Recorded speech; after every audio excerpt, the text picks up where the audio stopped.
बंदी छोड़ सतगुरु रामपाल जी परमेश्वर जी की जय हो।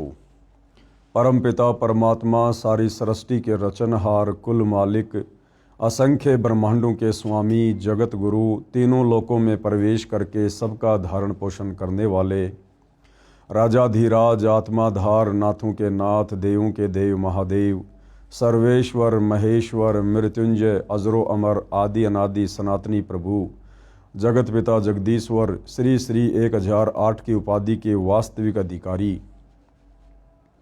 अकाल मूरत सौद स्वरूपी राम वासुदेव सर्वगतम ब्रह्म परम पूज्य प्रथम पूज्य परम संत परम पुरुष परम धनी परम दयालु सत्य कबीर हक्का कबीर अल्लाहु कबीर अल्लाहु अकबर बाखबर अल्लाह ताला जगत के तारणहार जगत के मुक्तिदाता जगत के जगन्नाथ हारे के सहारे हिंदुओं के राम मुसलमानों के अल्लाह सिखों के वाहिगुरु ईसाइयों के मसीह दया के सागर दयानिधि करुणा के सागर करुणानिधि स्वयंभू परिभू संकट मोचन कष्ट हरण मंगल करण दुख भंजन अविगत कबीर निर्विकार निर्विषम परमात्मा अलय अलेख सतगुरु आदि अनादि सतगुरु असली मर्यादा पुरुषोत्तम असली राम असली कृष्ण असली घनश्याम असली मुरारी राजाओं के राजा महाराजाओं के महाराजा शहंशाहों के शहंशाह सम्राटों के सम्राट भगवानों के भगवान अल्लाहों के अल्लाह प्रभुओं के प्रभु मसीहाओं के मसीह सच्चे वाहिगुरु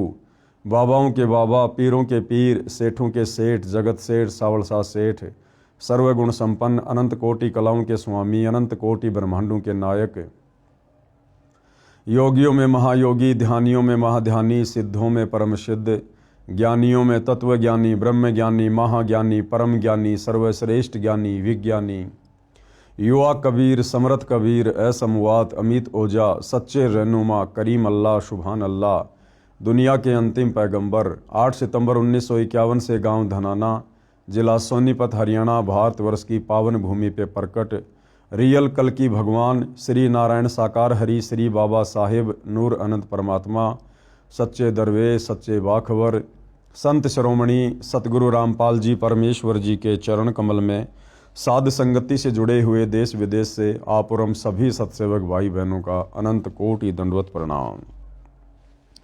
सत्साई भाई और बहनों, बहुत बड़ी दया बहुत बड़ी मेहर पूज्य गुरुदेव भगवान की परमेश्वर रामपाल जी की, जिनके शुभ आशीर्वाद से विशेष आशीर्वाद से उन्हीं के पवित्र कर कमलों से लिखित पवित्र पुस्तक हिंदू साहिबान नहीं समझे गीता वेद पुराण, इस पुस्तक के ऊपर वीडियो बनाने की श्रृंखला जारी है। इसी श्रृंखला में आज हमारा ये 5वें नंबर का वीडियो है।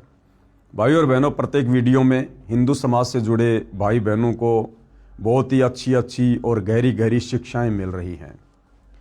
पिछले वीडियो में हमने इस पवित्र पुस्तक से पढ़ा कि हिंदू धर्म के पवित्र हिंदू सदग्रंथ भक्ति और भगवान के विषय में अध्यात्म के विषय में क्या कह रहे हैं और पवित्र हिंदू समाज उन शास्त्रों के विरुद्ध कैसी कैसी पाखंड मत वाली साधनाएं कर रहा है। आज के इस वीडियो में हम देखेंगे कि पवित्र हिंदू ग्रंथ क्या कह रहे हैं और हिंदू धर्म के जो धर्म गुरु हैं वो उन धर्मशास्त्रों के विपरीत कैसे कैसे उनका अनुवाद कर रहे हैं, कैसी कैसी पाखंड मत वाली आदि अधूरी मनमानी साधना समाज में परोस रहे हैं। तो भाई और बहनों, पूज्य गुरुदेव जी के आशीर्वाद से हम आगे बढ़ते हैं।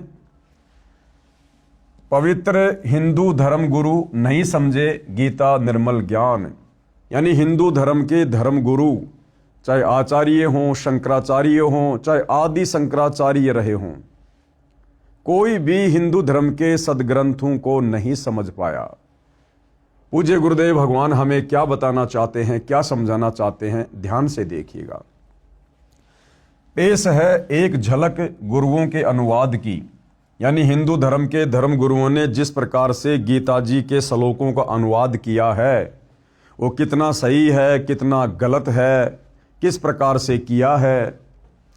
अन्य प्रमाण गीता अध्याय 10 श्लोक 3, कृपया पढ़ें फोटोकॉपी गीता अध्याय 10 श्लोक 3 की, जो गीता प्रेस गोरखपुर से प्रकाशित व मुद्रित है, जिसके अनुवादक श्री जय दयाल गोविंदका जी हैं। यानी भाइयों और बहनों, विशेषकर हिंदू समाज में गीता प्रेस गोरखपुर से प्रकाशित जितनी भी धार्मिक पुस्तकें हैं, पुराण हैं, गीता जी हैं, वेद हैं, हर हिंदू को मान्य है। और विशेषकर जय दयाल गोविंदका जी ने जिस गीता प्रेस गोरखपुर से प्रकाशित गीता जी का अनुवाद किया है, वो तो निसंदेह समस्त हिंदू समाज को मान्य है। तो देखिएगा किस प्रकार से गीता के अनुवादकों ने गीता के श्लोकों का उल्टा अर्थ किया है। ये श्लोक आपकी आंखों के सामने है। गीता जी अध्याय 10 श्लोक 3 की फोटोकॉपी है ये माम अजम अनादिम च वेति लोक महेश्वरम अश्मूढ़ स मृतेषु सर्व पापे प्रमुचते। इधर संस्कृत है और इधर अनुवादकों ने हिंदी में अनुवाद किया है। जो मुझको अजन्मा अर्थात वास्तव में जन्म रहित अनादि और लोकों का महान ईश्वर तत्व से जानता है, वह मनुष्यों में भगवान पुरुष, ज्ञानवान पुरुष संपूर्ण पापों से मुक्त हो जाता है। यह अनुवाद किया है भाइयों और बहनों हिंदू धर्म के अनुवादकों ने गीता जी का। ये गीता अध्याय 10 श्लोक नंबर 3 की फोटोकॉपी है, जिसमें अनुवादक के द्वारा गीता ज्ञान देने वाले ब्रह्म को अजन्मा, अनादि, कभी ना मरने वाला, नाशवान भगवान कहकर संबोधित किया गया है। जबकि इसी अनुवादक ने, जय दयाल गोविंदका ने, जस्ट एक श्लोक पीछे, यानी ये जो फोटोकॉपी है जिसमें गीता ज्ञान देने वाले ब्रह्म को अजन्मा, जन्म रहित, अनादि और सभी लोगों का महान ईश्वर कहकर व्याख्या की गई है, इसी जय दयाल गोविंदका ने गीता जी अध्याय 10 श्लोक नंबर 2 में खुद अपने कर कमल से अनुवाद किया है कि गीता ज्ञान देने वाला नाशवान भगवान है। गीता ज्ञान देने वाले की जन्म और मृत्यु होती है। वो खुद स्वीकार कर रहा है कि अर्जुन, मेरे और तेरे बहुत से जन्म हो चुके हैं, तू नहीं जानता, मैं जानता हूं।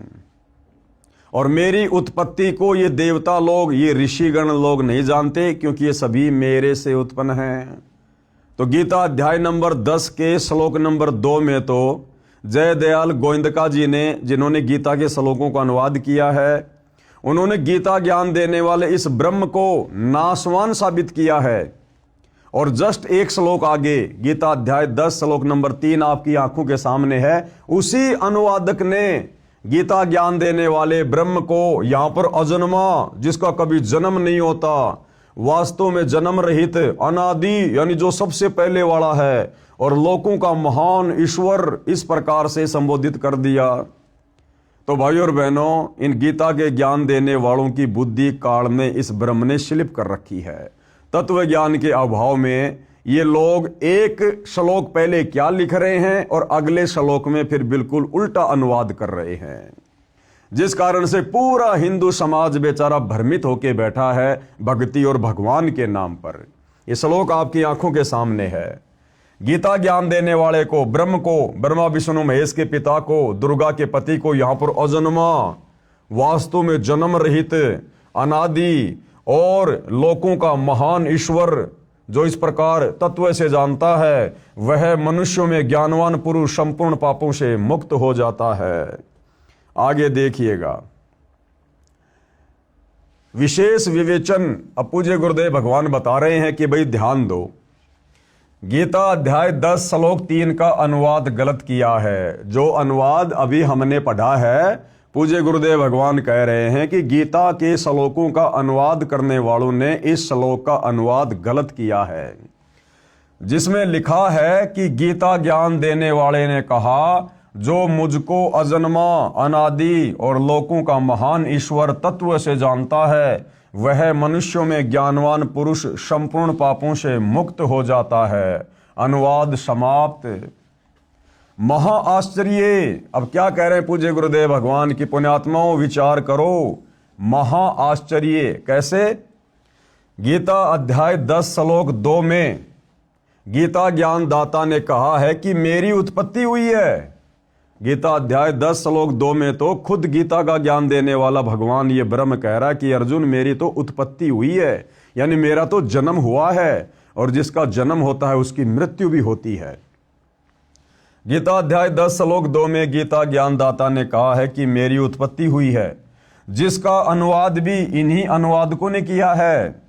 फिर श्लोक 3 में तुरंत ये कहे कि मैं अजन्मा हूं, यानी अध्याय 10 के श्लोक नंबर 2 में तो गीता ज्ञान देने वाला कह रहा है कि मेरी तो उत्पत्ति हुई है, मेरा तो जन्म हुआ है, मैं नाशवान हूं, और जस्ट अगले श्लोक में कहे कि मैं तो अजन्मा हूं, तो ये बात कैसे गले उतरेगी भाई। तो इन अनुवादकों ने भी जरा सा विचार नहीं किया भाई और बहनों, और जैसा इनकी बुद्धि ने काम किया उस हिसाब से गीता के श्लोकों को ना समझकर अपने बुद्धि स्तर से काल प्रेरणा से उनका अनुवाद करके समाज में पेश कर दिया, और भोले भाले समाज ने इस आधे अधूरे ज्ञान को स्वीकार भी कर लिया। ध्यान से पढ़िएगा, गीता अध्याय 10 श्लोक 2 में गीता ज्ञानदाता ने कहा है कि मेरी उत्पत्ति हुई है, जिसका अनुवाद भी इन्हीं अनुवादकों ने किया है। फिर श्लोक 3 में तुरंत ये कहे कि मैं अजन्मा हूं, तो ये मूर्खता कही जा सकती है। परंतु गीता ज्ञानदाता ऐसी गलती नहीं कर सकता। क्या कह रहे हैं गुरुदेव भगवान कि ये गलती गीता ज्ञानदाता की नहीं है, ये गलती अनुवादकों की है, जो गीता को अच्छे से समझ नहीं पाए और गीता के श्लोकों का गलत अनुवाद कर दिया। परंतु गीता ज्ञानदाता ऐसी गलती नहीं कर सकता। ये 21 ब्रह्मांडों का मालिक है। कौन? ये ब्रह्मा विष्णु महेश का पिता, दुर्गा का पति, ब्रह्म काल। परंतु ये नाशवान है। ये गलती अनुवादकों की है, जो अपनी बुद्धि से काम नहीं लेकर लोक वेद को ही आधार बनाकर अर्थ करते हैं। गीता अध्याय 10 श्लोक 3 का यथार्थ अनुवाद इस प्रकार है। अब पूज्य गुरुदेव भगवान सतगुरु रामपाल जी इस श्लोक का यथार्थ अनुवाद करके हमें समझा रहे हैं कि गीता ज्ञान देता काल ब्रह्म अध्याय 10 श्लोक 3 में क्या कहना चाहता है। जो माम यानी मुझको, जो मुझको, किसको? ये ब्रह्म कह रहा है, ये काल कह रहा है, गीता का ज्ञान देने वाला, जो मुझको और अजन्मा यानी वास्तव में जन्म रहित है, अनादिम, अनादिम यानी जिसकी आदि न हो, अर्थात जो सदा से है, लोक महेश्वरम, सब लोकों के महान ईश्वर यानी परम अक्षर ब्रह्म को जानता है, वह मनुष्यों में ज्ञानवान पुरुष संपूर्ण पापों से मुक्त हो जाता है। इस श्लोक का वास्तविक अर्थ तो ये है, गीता ज्ञानदाता कह रहा है कि जो इस गीता जी को पढ़कर मेरी स्थिति के बारे में जान लेता है कि मैं तो ब्रह्म हूं और ब्रह्मलोक में रहता हूं, मेरी साधना का ओम मंत्र है, मेरा जन्म होता है, मेरी मृत्यु होती है, मेरे ब्रह्मलोक में गए हुए प्राणी भी लौटकर वापस संसार में आते हैं, उनकी पूर्ण मुक्ति नहीं होती। तो कहते हैं जो मुझे जान जाता है और साथ में उस अनादि अजन्मा सभी लोकों के महान ईश्वर परम अक्षर ब्रह्म को जान जाता है, वो व्यक्ति संपूर्ण पापों से मुक्त हो जाता है, वो ज्ञानी पुरुष कहलाता है, और वो तत्वदर्शी संत की शरण में जाकर उस अजन्मा अनादि परम अक्षर ब्रह्म की भक्ति करके सदा सदा के लिए मुक्ति प्राप्त कर लेता है। इसका वास्तविक अर्थ तो ये है, जो माम यानी मुझको और अजम यानी अजन्मा यानी वास्तव में जन्म रहित, अनादिम, अनादिम का अर्थ है अनादि यानी जिसकी आदि न हो, अर्थात जो सदा से है, लोक महेश्वरम अर्थात सब लोकों के महान ईश्वर यानी परम अक्षर ब्रह्म को जानता है, वह मनुष्यों में अश्मूढ़ है यानी ज्ञानवान पुरुष, सर्व पापे यानी संपूर्ण पापों से मुक्त हो जाता है। जिस प्रकार सतगुरु रामपाल जी परमेश्वर जी के पंथ में उनके अनुयायियों ने उनके द्वारा किए गए सत्संगों को सुनकर, उनके द्वारा लिखी पुस्तकों को पढ़कर जो गीता जी का अनुवाद किया गया है, जो वेदों के श्लोकों का अनुवाद किया गया है, उसको पढ़कर समझकर सतगुरु रामपाल जी के हम समस्त फॉलोवर ने, हमने गीता ज्ञान देने वाले इस ब्रह्म की, ब्रह्मा विष्णु महेश के पिता की, दुर्गा के पति की वास्तविक स्थिति को भी जान लिया है, पहचान लिया है कि ये ब्रह्म क्या है, कहाँ रहता है, ये जन्मता भी है, मरता भी है, इसकी भक्ति से मुक्ति नहीं है। और साथ में गुरुदेव ने हमें परम अक्षर ब्रह्म सत्य पुरुष कबीर देव की स्थिति से भी परिचित करवा दिया और उस शाश्वत स्थानम सतलोक के बारे में भी जानकारी दे दी। तो गीता ज्ञान देने वाला ब्रह्म अध्याय 10 श्लोक 3 में यही समझाना चाहता है कि अर्जुन, जो मेरी स्थिति से परिचित हो जाता है और जो उस अजन्मा अनादि परम अक्षर ब्रह्म की स्थिति से भली भांति परिचित हो जाता है, वो प्राणी फिर सत भक्ति करके समस्त पापों से मुक्त हो जाता है, अपनी मुक्ति का रास्ता बना लेता है। इसका वास्तविक अर्थ ये है, जबकि गीता जी के अनुवादकों ने यहां पर ब्रह्म को ही, गीता ज्ञान देने वाले नाशवान भगवान ब्रह्म को ही अजन्मा अनादि सभी लोगों का भगवान कहकर प्रस्तुत किया है, जो कि गलत है। अर्थात जो मुझको तथा अजन्मा को, अजन्मा कौन? जिसको कभी जन्म ही ना हुआ हो, जो स्वयंभू परमात्मा है, परम अक्षर ब्रह्म सत्य पुरुष कबीर देव, तथा अजन्मा को यानी परम अक्षर ब्रह्म को, जो वास्तव में जन्म रहित को, अनादि को यानी जो सदा से है, उस सब लोगों के महान ईश्वर यानी कुल के मालिक को तत्व से जानता है, वह मनुष्यों में ज्ञानवान पुरुष यानी तत्वदर्शी संत संपूर्ण पापों से मुक्त हो जाता है। आगे गुरुदेव कह रहे हैं ध्यान देने योग्य बातें। कौन सी बातें हैं जो ध्यान देने योग्य हैं? गीता का ज्ञान बोलने वाले ने इसी गीता अध्याय 10 श्लोक 2 में कहा है कि मेरी उत्पत्ति को यानी मेरे जन्म को, यानी जन्म को न देवता लोग जानते हैं न महर्षि जन ही जानते हैं, क्योंकि मैं सब प्रकार से देवताओं और महर्षियों का आदि कारण हूं। यानी ये ब्रह्म कह रहा है कि मेरी उत्पत्ति को, मेरे जन्म को ये देवता लोग और ये महर्षि जन नहीं जानते, क्योंकि ये सब तो मेरे से उत्पन्न हुए हैं और बेटा कभी भी अपने बाप की उत्पत्ति नहीं बता सकता। भावार्थ है कि गीता ज्ञानदाता स्वयं स्वीकार करता है कि मेरी उत्पत्ति यानी जन्म हुआ है, परंतु जितने भी देवता हैं तथा महर्षि जन हैं वे मेरी उत्पत्ति को नहीं जानते, क्योंकि वे मेरे से उत्पन्न हुए हैं। पाठक जन विचार करें कि पिता की उत्पत्ति को बच्चे तो नहीं जानते, परंतु दादाजी तो जानता है। दादाजी कौन? ये परम अक्षर ब्रह्म सत्य पुरुष कबीर देव, जिसने सभी को उत्पन्न किया। उस दादाजी यानी ग्रैंडफादर ने इस गीता ज्ञानदाता काल ब्रह्म की उत्पत्ति बताई है, कबीर परमेश्वर जी ने। आप पढ़ेंगे इसी पुस्तक में अध्याय सृष्टि रचना में, आगे चल के हम इस पर भी विशेष तौर पर जो है ध्यान देंगे। मेरे यानी लेखक के, कौन? सतगुरु रामपाल जी के। मेरे गीता अध्याय 10 श्लोक 3 के अनुवाद का समर्थन गीता अध्याय 10 श्लोक 2 के साथ साथ गीता अध्याय 2 श्लोक 12, गीता अध्याय 4 श्लोक 5 में भी है, जिनमें गीता ज्ञान बताने वाले ने कहा है कि हे अर्जुन, तेरे और मेरे बहुत जन्म हो चुके हैं, उन सबको तू नहीं जानता, मैं जानता हूं। गीता अध्याय 4 श्लोक 5। आगे, हे अर्जुन, मैं, तू और ये राजा लोग पहले भी जन्मे थे, आगे भी जन्मेंगे। गीता अध्याय 2 श्लोक 12, अर्थात ये सारे के सारे जन्म और मृत्यु में हैं। कृपया देखिए इसी पुस्तक के पेज नंबर 25 पर फोटोकॉपी गीता अध्याय 10 श्लोक 2, गीता अध्याय 4 श्लोक 5, गीता अध्याय 2 श्लोक 12 की, जिनके अनुवादक श्री जयदयाल गोविंदका जी ही हैं तथा प्रकाशक व मुद्रक भी गीता प्रेस गोरखपुरी है, जो दास ने आपको पहले इसी पुस्तक में जब वीडियो बन रहे थे उसमें आपको दिखाया था।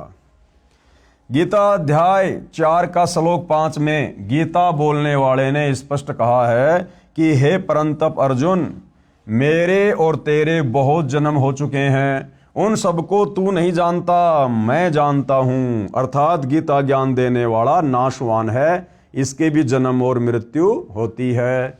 विवेचन, उपरोक्त तीनों श्लोकों से स्पष्ट हो गया है कि गीता ज्ञानदाता आपका श्री कृष्ण उर्फ श्री विष्णु नाशवान है।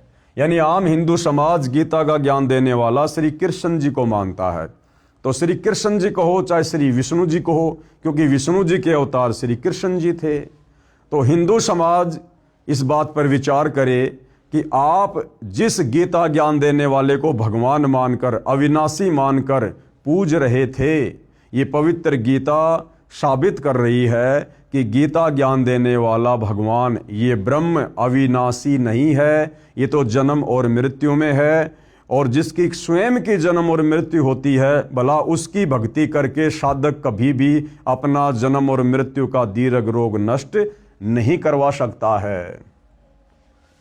आपका श्री कृष्ण और श्री विष्णु नाशवान है, उसकी जन्म मृत्यु होती है। अन्य प्रमाण देखो जो स्पष्ट करते हैं कि हिंदू धर्मगुरु नहीं समझे गीता का निर्मल ज्ञान। अविनाशी परमात्मा गीता बोलने वाले से अन्य है। अब क्या स्पष्ट करने जा रहे हैं पूज्य गुरुदेव भगवान इसी पवित्र गीता जी से, जो कि हिंदुओं का सर्वमान्य ग्रंथ है, कि वो अविनाशी परमात्मा, अजन्मा अनादि परमात्मा, जिसने सारी सृष्टि को रचा है, परम अक्षर ब्रह्म, सत्य पुरुष, कबीर देव, वो अविनाशी परमात्मा गीता का ज्ञान देने वाले इस नाशवान ब्रह्म से अलग है। अविनाशी परमात्मा गीता बोलने वाले से अन्य है।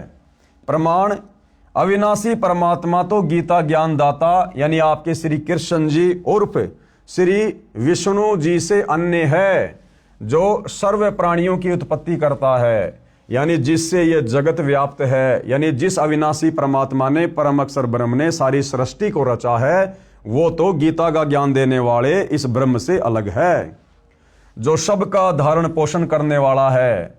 गीता ज्ञानदाता ने अर्जुन को उसकी शरण में जाने के लिए कहा है, अध्याय 18 श्लोक नंबर 62 में, कि तू सर्वभाव से उस परमेश्वर की शरण में जा। गीता ज्ञानदाता ने अर्जुन को उसकी शरण में जाने के लिए कहा है कि यदि अर्जुन तू जन्म मरण तथा जरा यानी बुढ़ापा, वृद्धावस्था से पूर्ण रूप से छुटकारा चाहता है, शाश्वत स्थान यानी अमर लोक यानी सतलोक प्राप्त करना चाहता है, तथा परम शांति चाहता है, तो मेरे से अन्य उस परमेश्वर, कौन से परमेश्वर की? परम अक्षर ब्रह्म की शरण में जा, जो गीता अध्याय नंबर 15 श्लोक नंबर 17 में कहा कि उत्तम पुरुष है तू अन्य, यानी वो सर्वश्रेष्ठ परमात्मा तो वो तीसरे नंबर का है जो सतलोक में रहता है। प्रमाण के लिए पेश है गीता अध्याय 2 श्लोक 17। प्रमाण के लिए पेश है गीता अध्याय 2 श्लोक 17, गीता अध्याय 15 श्लोक 17, गीता अध्याय 18 श्लोक 46, 61 तथा 62। गीता अध्याय 2 श्लोक 17 में, अब ये गीता अध्याय 2 श्लोक नंबर 17 में क्या कहा गया है? गीता ज्ञान दाता ने, यानी गीता का ज्ञान देने वाले इस ब्रह्म ने, नाशवान भगवान ने अपने से अन्य अविनाशी परमेश्वर के विषय में कहा है। अविनाशी परमेश्वर कौन? जो कभी भी जन्म और मृत्यु में नहीं आता, कि नाश रहित यानी अविनाशी तो उसको जान जिससे ये संपूर्ण जगत व्याप्त है, यानी जिसने सारी सृष्टि को रचा है। इस अविनाशी का विनाश करने में यानी उसको मारने में कोई भी समर्थ नहीं है। पेश है फोटोकॉपी गीता अध्याय 2 श्लोक नंबर 17 की। अपनी आंखों से देखिए भाई और बहनों, कितना क्लियर किया गया है इस पवित्र ग्रंथ गीता में। अविनाशी तू तत् विधि येन सर्वम इदम ततम विनाशम अव्यस्य अस्य न कश्चित कृत्युम अहर्ति। एक तरफ संस्कृत है, बिल्कुल बराबर में हिंदी में अनुवाद है। अब गीता ज्ञान देने वाला ये ब्रह्म, ये नाशवान भगवान अपने से अन्य उस अविनाशी परम अक्षर ब्रह्म के विषय में अर्जुन को क्या कह रहा है? नाश रहित यानी जिसका कभी विनाश नहीं होता, नाश रहित तो तू उसको जान जिससे यह संपूर्ण दृश्य वर्ग यानी संपूर्ण जगत व्याप्त है। इस अविनाशी का विनाश करने में कोई भी समर्थ नहीं है। अपने से अन्य भगवान को गीता का ज्ञान देने वाला ब्रह्म अविनाशी कह रहा है, अजन्मा कह रहा है कि उसका नाश करने में कोई भी समर्थ नहीं है। अर्थात ये गीता का ज्ञान देने वाला ब्रह्म स्वयं अविनाशी नहीं है, इसका नाश होता है, इसका जन्म होता है, इसकी मृत्यु होती है। ये सुप्रीम गॉड नहीं है गीता का ज्ञान देने वाला। यही प्रमाण गीता अध्याय 18 श्लोक 46 में भी है। इसमें भी गीता ज्ञान दाता ने यानी ब्रह्म ने अपने से अन्य परमेश्वर के विषय में कहा है, परम अक्षर ब्रह्म के विषय में, कि जिस परमेश्वर से संपूर्ण प्राणियों की उत्पत्ति हुई है और जिससे ये समस्त जगत व्याप्त है, उस परमेश्वर की अपने स्वाभाविक कर्मों द्वारा पूजा करके मनुष्य परम सिद्धि को प्राप्त हो जाता है। यहां भी गीता बोलने वाले ने अपने से अन्य परमेश्वर के विषय में कहा है। आगे देखिए भाई और बहनों, पेश है गीता अध्याय 18 श्लोक 46 की फोटोकॉपी। ये संस्कृत में श्लोक आप जी की आंखों के सामने है, पढ़ सकते हैं, देख सकते हैं। जिस परमेश्वर से संपूर्ण प्राणियों की उत्पत्ति हुई है, कौन कह रहा है? गीता का ज्ञान देने वाला ब्रह्म। ये काल ब्रह्म, ब्रह्मा विष्णु महेश का पिता, दुर्गा का पति, अर्जुन से साफ साफ कह रहा है अपने से अन्य उस परम अक्षर ब्रह्म की ओर, सर्वश्रेष्ठ परमात्मा की ओर संकेत करते हुए कि जिस परमेश्वर से संपूर्ण प्राणियों की उत्पत्ति हुई है और जिससे यह समस्त जगत व्याप्त है, उस परमेश्वर की अपने स्वाभाविक कर्मों द्वारा पूजा करके मनुष्य परम सिद्धि को प्राप्त हो जाता है। अब ये स्वाभाविक ये कर्म क्या है?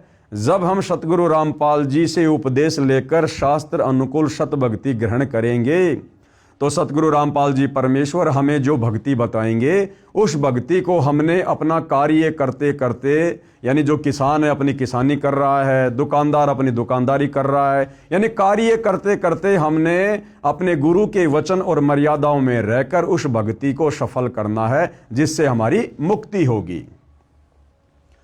यही प्रमाण गीता अध्याय 15 श्लोक 17 में भी है। यानी गीता अध्याय 15 श्लोक नंबर 17 में भी गीता का ज्ञान देने वाला ये ब्रह्म क्या कह रहा है कि अविनाशी व सबका धारण पोषण करने वाला वह पुरुषोत्तम परमात्मा, तो पुरुषोत्तम यानी सभी पुरुषों में उत्तम, पुरुष यानी भगवान, और पुरुषोत्तम यानी सभी भगवानों में सर्वश्रेष्ठ भगवान, वह पुरुषोत्तम परमात्मा तो गीता ज्ञान देने वाले से अन्य ही बताया है।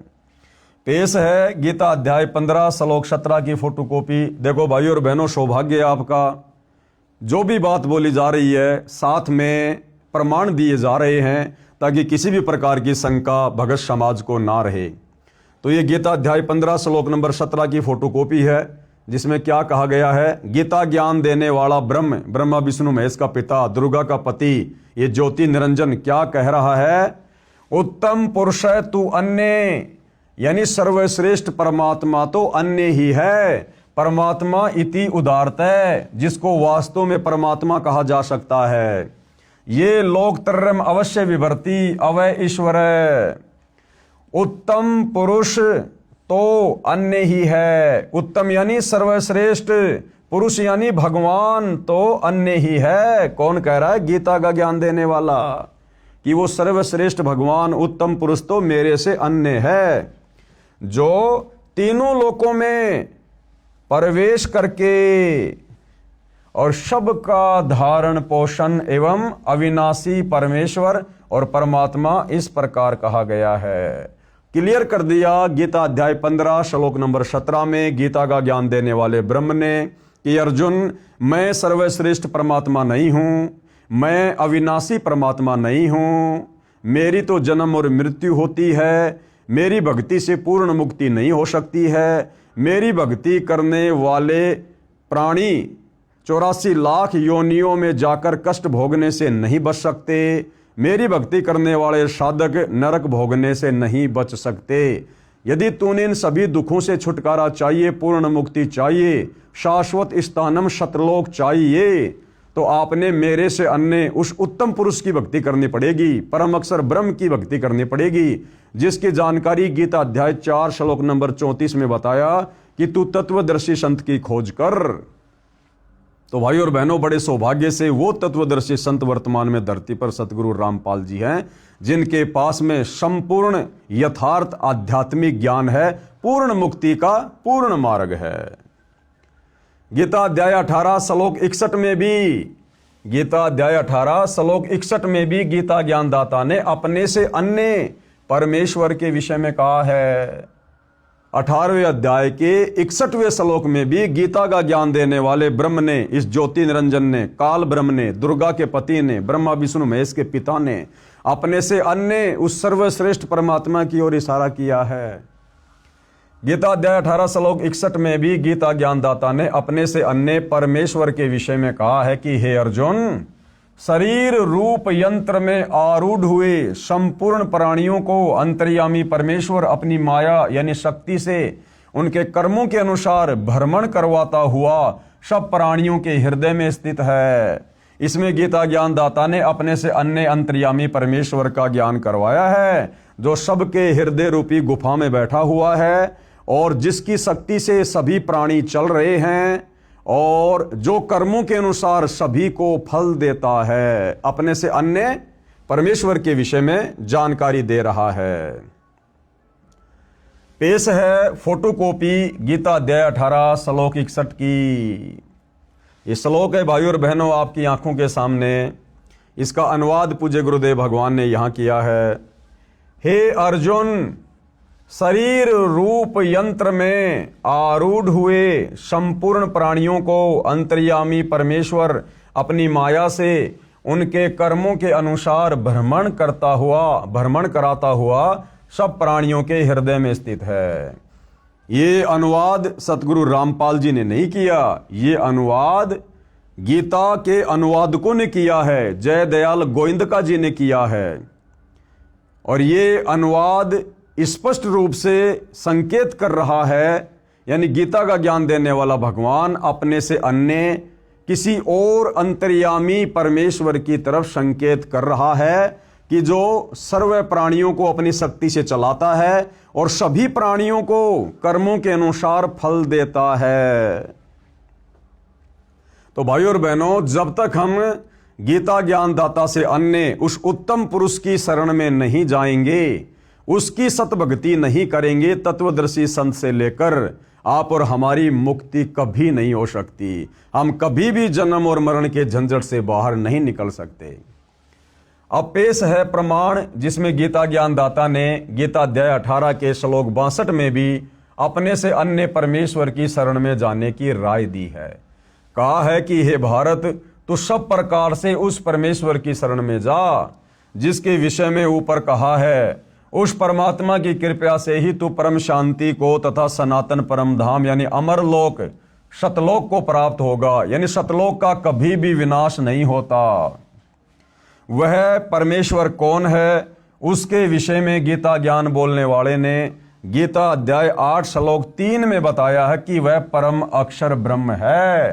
क्या नाम है उसका? जिसकी शरण में जाने के बाद, जिसके सतलोक में जाने के बाद ये प्राणी फिर कभी जन्म और मृत्यु में नहीं आता, सदा सदा के लिए वहां पर सुख भोगता है। उस सतलोक में कोई दुख नहीं, कोई कष्ट नहीं, कोई लड़ाई झगड़ा नहीं, वहां कोई नरक नहीं है, 84 लाख योनियां नहीं है, वहां जीव की कभी मृत्यु नहीं होती है, वहां कभी बुढ़ापा नहीं है, वहां अखंड भंडारे हैं, सुख ही सुख हैं, सर्व वहां पर साधन मुफ्त में उपलब्ध हैं उस परम अक्षर ब्रह्म की रजा से, उसकी कृपा से। तो वहां जाने के बाद ही हमारे को परम शांति मिल सकती है, क्योंकि जब तक हम जन्मेंगे मरेंगे हम कभी भी परम शांति को प्राप्त नहीं हो सकते। जहां जन्म और मरण नहीं होगा वहीं जाकर हमें परम शांति मिलेगी, और वो परम शांति उस परम अक्षर ब्रह्म के सतलोक में है, सतलोक में। पेश है फोटोकॉपी गीता अध्याय 18 श्लोक 62 की। तम एवं शरणम गच्छ सर्वभावेन भारत, तत्प्रसादात प्राम शांतिम स्थानम प्रापेसी शाश्वतम। हे भारत यानी हे अर्जुन, कौन कह रहा है? गीता का ज्ञान देने वाला भगवान। हे भारत, तू सब प्रकार से उस परमेश्वर की ही शरण में जा। सब प्रकार से यानी इस ब्रह्म की भक्ति भी छोड़ दे, देवी देवताओं की भक्ति भी छोड़ दे, ये दुनिया भर के पाखंड पूजा, ये कर्म कांड सब कुछ छोड़ दे। तुझे तत्वदर्शी संत जो शत भक्ति दे, जो मंत्र दे, जो धर्म यज्ञ की जानकारी दे, केवल तूने उसकी मर्यादा में रहकर उतना ही करना है, फिर तेरा मोक्ष निश्चित है। इसको कहते हैं सर्वभाव से, सब प्रकार से, तन मन धन से समर्पित होकर। हे भारत, सब प्रकार से उस परमेश्वर की ही शरण में जा, उस परमात्मा की कृपा से ही। अब देखो, गीता ज्ञान देने वाला अपने से अन्य किसी और परमात्मा की शरण में जाने के लिए कह रहा है। उस परमात्मा की कृपा से ही तू परम शांति को तथा सनातन परम धाम को, सनातन परम धाम यानी वो सबसे पहले वाला स्थान जो कभी भी विनाश में नहीं आता, जहां कभी कोई प्रलय नहीं होती, महाप्रलय नहीं होती है, जिसका कभी विनाश नहीं होता है। कहते हैं उस परमात्मा की कृपा से तू उस परम शांति को तथा सनातन परम धाम को प्राप्त होगा। तो भाइयों और बहनों, गीता जी बिल्कुल शब्दा शब्द क्लियर कर रही है कि गीता का ज्ञान देने वाला सर्वश्रेष्ठ परमात्मा नहीं है। गीता ज्ञान देने वाले की भक्ति करने से मुक्ति नहीं हो सकती है। पवित्र गीता जी के अनुवादकों की अज्ञानता का प्रमाण पेश है हिंदू धर्मगुरु साहिबानों की सरेआम अज्ञानता व शब्दों के अर्थों के अनर्थ का प्रमाण। यानी भाइयों और बहनों, तत्व ज्ञान के अभाव में गीता के अध्याय व श्लोकों का अनुवाद करने वाले अनुवादकों ने भी अपनी अज्ञानता पेश करने में कोई कमी नहीं छोड़ी है। गीता अध्याय 18 श्लोक 66। गीता जी के सब अनुवादकों ने गीता अध्याय 18 श्लोक 66 का गलत अनुवाद किया है। इस श्लोक 66 के मूल पाठ में वरज शब्द है। क्या शब्द है भाइयों और बहनों? ये वरज शब्द है, वरज, जिसका अर्थ आना किया है। गीता के सभी अनुवादकों ने गीता अध्याय 18 श्लोक नंबर 66 के श्लोक में वर्ज शब्द है, और वर्ज शब्द का असल में मतलब होता है जाना। जैसे अंग्रेजी में गो मानी जाना, इसी प्रकार ये संस्कृत का शब्द है वर्ज। वर्ज का मतलब होता जाना, लेकिन सभी गीता के अनुवादकों ने उस वर्ज का अर्थ किया है आना। जैसे गो का अर्थ कोई कर दे आना। ये सबसे बड़ी अज्ञानता है इन लोगों की। क्यों? क्योंकि इनकी नजरों में इस ब्रह्म से बढ़कर दूसरा कोई भगवान इनकी समझ में नहीं आया, तो इन्होंने अध्याय और श्लोक के इन शब्दों का अर्थ भी गलत कर दिया। गीता अध्याय 18 श्लोक 66 का अनुवाद गलत किया है। इस श्लोक 66 के मूल पाठ में वरज शब्द है, वरज, जिसका अर्थ आना किया है, जो गलत है। वरज का अर्थ जाना, चले जाना, प्रस्थान करना, एक स्थान से दूसरे स्थान पर जाना है। प्रमाण के लिए पेश है फोटोकॉपी संस्कृत हिंदी शब्दकोश की, जिसके संग्रहकर्ता हैं वामन शिवराम आपटे। आपको हिंदी संस्कृत शब्दकोश से दिखाते हैं कि वरज का मतलब क्या होता है। यह है भाइयों और बहनों वरज, और वरज का अर्थ क्या है? जाना, चलना, प्रगति करना, पहुंचना, दर्शन करना, यानी आगे की ओर बढ़ना। ये वरज का रियल में अर्थ है, जाना।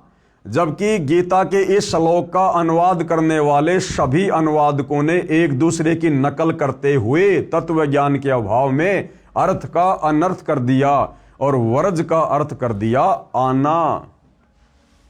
शब्दकोश से स्पष्ट हुआ कि वरज माने जाना है। अन्य प्रमाण एस्कॉन के संस्थापक श्री प्रभुपाद जी महाराज द्वारा अनुवादित श्रीमद् भगवद गीता के अध्याय 18 श्लोक 66 के अनुवाद से पहले शब्दों के अर्थ लिखे हैं। उनमें तो वर्ज का अर्थ जाओ ठीक लिखा है, परंतु श्लोक 66 के अनुवाद में आओ गलत किया है।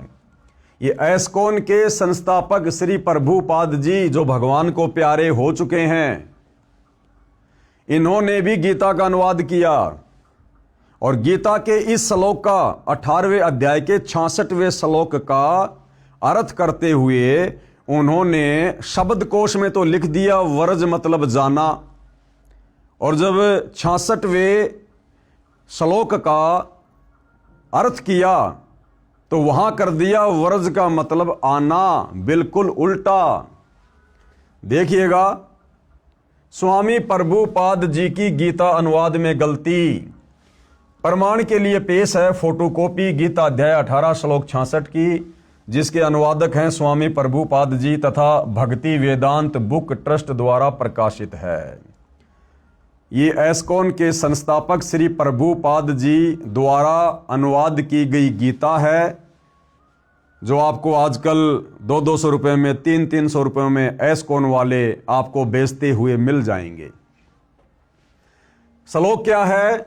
सर्व धर्मान परित्यज्य माम एकम शरणम व्रज अहम तवा सर्व पापे भी मोक्ष्यामि मा शुच। यहां पर ये वर्ज शब्द है, वर्ज ये लिखा हुआ वर्ज शब्द है। सर्व धर्मान परित्यज्य माम एकम शरणम व्रज। अब देखो, सर्व धर्मान यानी समस्त प्रकार के धर्म, परित्यज्य यानी त्याग कर, माम यानी मेरी, एकम यानी एकमात्र, शरणम यानी शरण में, व्रज मानी जाओ, व्रज मानी जाओ। अब देखो भाई और बहनों, शब्दों के जो अर्थ किए हैं उनमें तो व्रज का अर्थ लिख दिया जाओ, और जब इसका अनुवाद करेगा वहां पर लिख दिया आ जाओ। समस्त प्रकार के धर्मों का परित्याग करो और मेरी शरण में आओ। ये देखो, यहां तो व्रज का अर्थ कर दिया जाओ, बिल्कुल सही है, और श्लोक का अर्थ करते हुए व्रज का अर्थ कर दिया आओ। क्योंकि भाई और बहनों, इन समस्त गीता अनुवादकों की नजर में गीता ज्ञान देने वाले ब्रह्म से ऊपर दूसरा कोई भगवान इनको दिखाई नहीं दिया। तत्व ज्ञान के अभाव में इनकी ज्ञान वाली आंखें सर्वदा बंद पड़ी हुई थी, बंद। आगे चलिए भाई और बहनों, इस फोटो कॉपी में स्पष्ट है कि ऊपर शब्दों के अर्थ में तो व्रज का अर्थ जाना यानी जाओ ठीक किया है, परंतु अनुवाद में आना यानी आओ कर दिया, जिससे गीता के सब ज्ञान का अज्ञान बना दिया। कारण यही रहा कि इन गुरुजनों को श्री कृष्ण से आगे का ज्ञान ही नहीं है, इनको अपने सदग्रंथों का भी ज्ञान नहीं है, इसलिए लिख दिया कि मेरी शरण में आ जा। यानी इन अनुवादकों ने देखा कि भैया गीता अध्याय नंबर 18 श्लोक नंबर 66 कि सर्वधर्मान परित्यज्य माम एकम शरणम व्रज अहम तवा सर्व पापे भी मोक्ष्यामि मा शुच। इन्होंने देखा कि भगवान अपने से अन्य और किसकी शरण में जाने के लिए कह रहे हैं? व्रज यानी जाना, कि हे अर्जुन, तू सब प्रकार से मेरे निमित्त, मेरे लेवल की जितने भी पूजा भक्ति साधना जप तप की कमाई है वो मुझे समर्पित कर दे, और तू उस एकमात्र अद्वितीय परमात्मा की शरण में जा। मैं तुझे सब प्रकार के पापों से बंधनों से मुक्त कर दूंगा। इसका रियल अर्थ तो है ये। और जब इन अनुवादकों ने यह श्लोक पढ़ा, क्योंकि इनकी बुद्धि तो श्री कृष्ण जी से ऊपर जा ही नहीं रही थी कि इनसे ऊपर तो कोई भगवान है ही नहीं, तत्व ज्ञान इनको था नहीं, तो इन्होंने देखा कि यहां पर श्री कृष्ण जी यानी ब्रह्म अपने से अन्य किसी और की शरण में जाने के लिए क्यों कह रहे हैं? इनसे ऊपर और कौन भगवान है?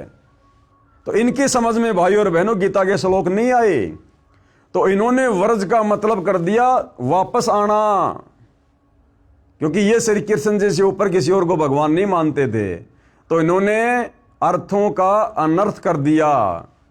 अब बताओ, जब हमारे गीता अनुवादकों को ही गीता जी का ज्ञान नहीं, तत्व ज्ञान नहीं, शास्त्रों का ज्ञान नहीं, सर्वश्रेष्ठ परमात्मा की जानकारी नहीं, जबकि यही गीता जी और यही गीता का ज्ञान देने वाला ब्रह्म चीख चीख कर कह रहा है, अध्याय 2 श्लोक नंबर 17 कि मेरे से अन्य वो सर्वश्रेष्ठ परमात्मा है जो अजन्मा है, अनादि है, सभी लोगों को जिसने बनाया है, तो सर्वभाव से उसकी शरण में जा।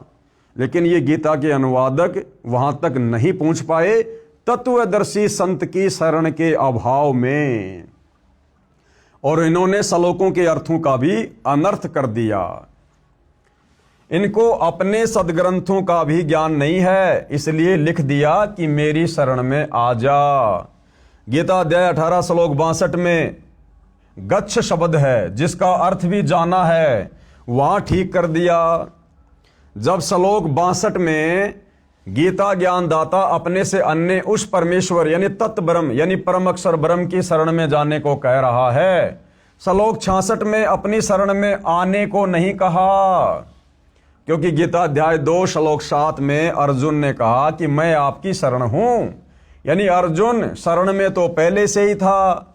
फिर यह कहना कि मेरी शरण में आ जा, न्याय संगत भी नहीं है। यह अध्यात्म ज्ञान का टोटा है हमारे इन धर्म गुरुओं का, जिनको हम विद्वान माना करते थे और भक्ति के सर्वश्रेष्ठ मार्गदर्शक माना करते थे।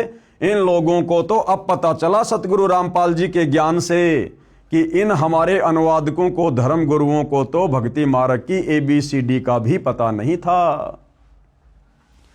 पेश है लेखक द्वारा किया इस श्लोक का यथार्थ अनुवाद। लेखक कौन? सतगुरु रामपाल जी ने अब गीता अध्याय 18 श्लोक 66 का यथार्थ सही अनुवाद किया है, जो इस प्रकार है। सर्वधर्मान परित्यज्य माम एकम शरणम व्रज। सर्वधर्मान परित्यज्य माम कौन कह रहा है? ये गीता ज्ञान देने वाला ब्रह्म अर्जुन से कह रहा है कि अर्जुन, मेरे लेवल की जो साधना है, ओम नाम की जो कमाई है और जो भी धर्म कर्म की कमाई है, वो तू मुझे समर्पित कर दे। सर्वधर्मान परित्यज्य माम और एकम शरणम व्रज। एकम यानी अद्वितीय, जिसके समान कोई दूसरा ना हो, वो परम अक्षर ब्रह्म। एकम शरणम व्रज, उस एक अद्वितीय परमात्मा की शरण में जा। व्रज यानी जा। अहम तवा सर्व पापे भे मोक्षयामी माशुच। मैं तुझे सब प्रकार के पाप कर्मों से मुक्त कर दूंगा, यानी मैं तुझे फ्री कर दूंगा। इसका रियल अर्थ तो ये है। अनुवाद, गीता ज्ञान देने वाले ने कहा है कि सर्वधर्मान माम, यानी मेरे स्तर के जितने भी धार्मिक कर्म हैं, उन सबको मुझ में परित्यज्य यानी त्याग कर, एकम यानी उस एक सर्वशक्तिमान परम अक्षर ब्रह्म की शरणम यानी शरण में, व्रज यानी जा। व्रज यानी जा। अहम यानी मैं, तवा यानी तेरे को, सर्व पापे भे यानी सब पापों से, मोक्षयामी यानी मुक्त कर दूंगा, मां शुच यानी शोक ना कर, तू दुख ना मान, परेशान ना हो, चिंता ना कर। मेरे लेवल की भक्ति साधना, ओम नाम की कमाई मुझ में समर्पित कर दे, मेरे को संकल्प कर दे। मैं तुझे 21 ब्रह्मांड से मुक्त कर दूंगा, जन्म मरण से मुक्त कर दूंगा। और उस परम अक्षर ब्रह्म की शरण में जा और उसके द्वारा बताई गई सत साधना कर और भाई अपना मोक्ष करवा। विशेष इस श्लोक में एकम एक शब्द है, इसका अर्थ एक यानी अद्वितीय परमेश्वर है। एकम यानी अद्वितीय, जिसके समान कोई दूसरा ना हो। गीता अध्याय 13 श्लोक 30 में भी एकस्त शब्द है, जिसका अर्थ है उस एक परमात्मा में स्थित किया है, जो गीता ज्ञानदाता से अन्य है। गीता अध्याय 13 श्लोक 27, 28 तथा 30 में भी गीता ज्ञान देने वाले काल ब्रह्म ने अपने से अन्य परमेश्वर की जानकारी दी है। कहा है कि गीता अध्याय 13 श्लोक 27, ये गीता अध्याय 13 श्लोक 27, इसमें गीता का ज्ञान देने वाला ये ब्रह्म क्या कह रहा है? जो साधक नष्ट होते हुए सब प्राणियों में परमेश्वर यानी परम अक्षर ब्रह्म को अविनाशी तथा समभाव से देखता है, वह परमेश्वर को सही रूप में देखता है, यानी वह उस परमेश्वर को ठीक से समझा है। गीता अध्याय 13 श्लोक 28 में कहा है कि क्योंकि जो साधक सर्वत्र यानी सब स्थान पर समान भाव से स्थित परमेश्वर को समान देखता हुआ अपने द्वारा अपने को नष्ट नहीं करता, यानी सत्य भाव से उस गीता ज्ञानदाता काल ब्रह्म से अन्य परम अक्षर ब्रह्म को जानकर उसी की भक्ति करके गीता ज्ञान देने वाले काल ब्रह्म से मिलने वाली गति यानी मोक्ष जो गीता अध्याय 8 श्लोक 13 में बताई है, उससे अन्य परम गति को यानी प्राप्त होता है। यही प्रसंग गीता अध्याय 13 श्लोक 30 में चला है। कहा है, जिसका समय साधक प्राणियों के पृथक पृथक भाव को एकस्तम यानी उस अद्वितीय एक परमात्मा से एवं यानी ही विस्तारम यानी सब प्राणियों का विस्तार यानी उत्पत्ति होना देखता है यानी जानता है, उस समय उस परमेश्वर को पूजकर उसी को प्राप्त हो जाता है। इससे सिद्ध हो जाता है कि गीता अध्याय 18 श्लोक 66 में एकम शरणम व्रज का अर्थ भी उस परम अक्षर ब्रह्म की शरण में जाओ ही सही है।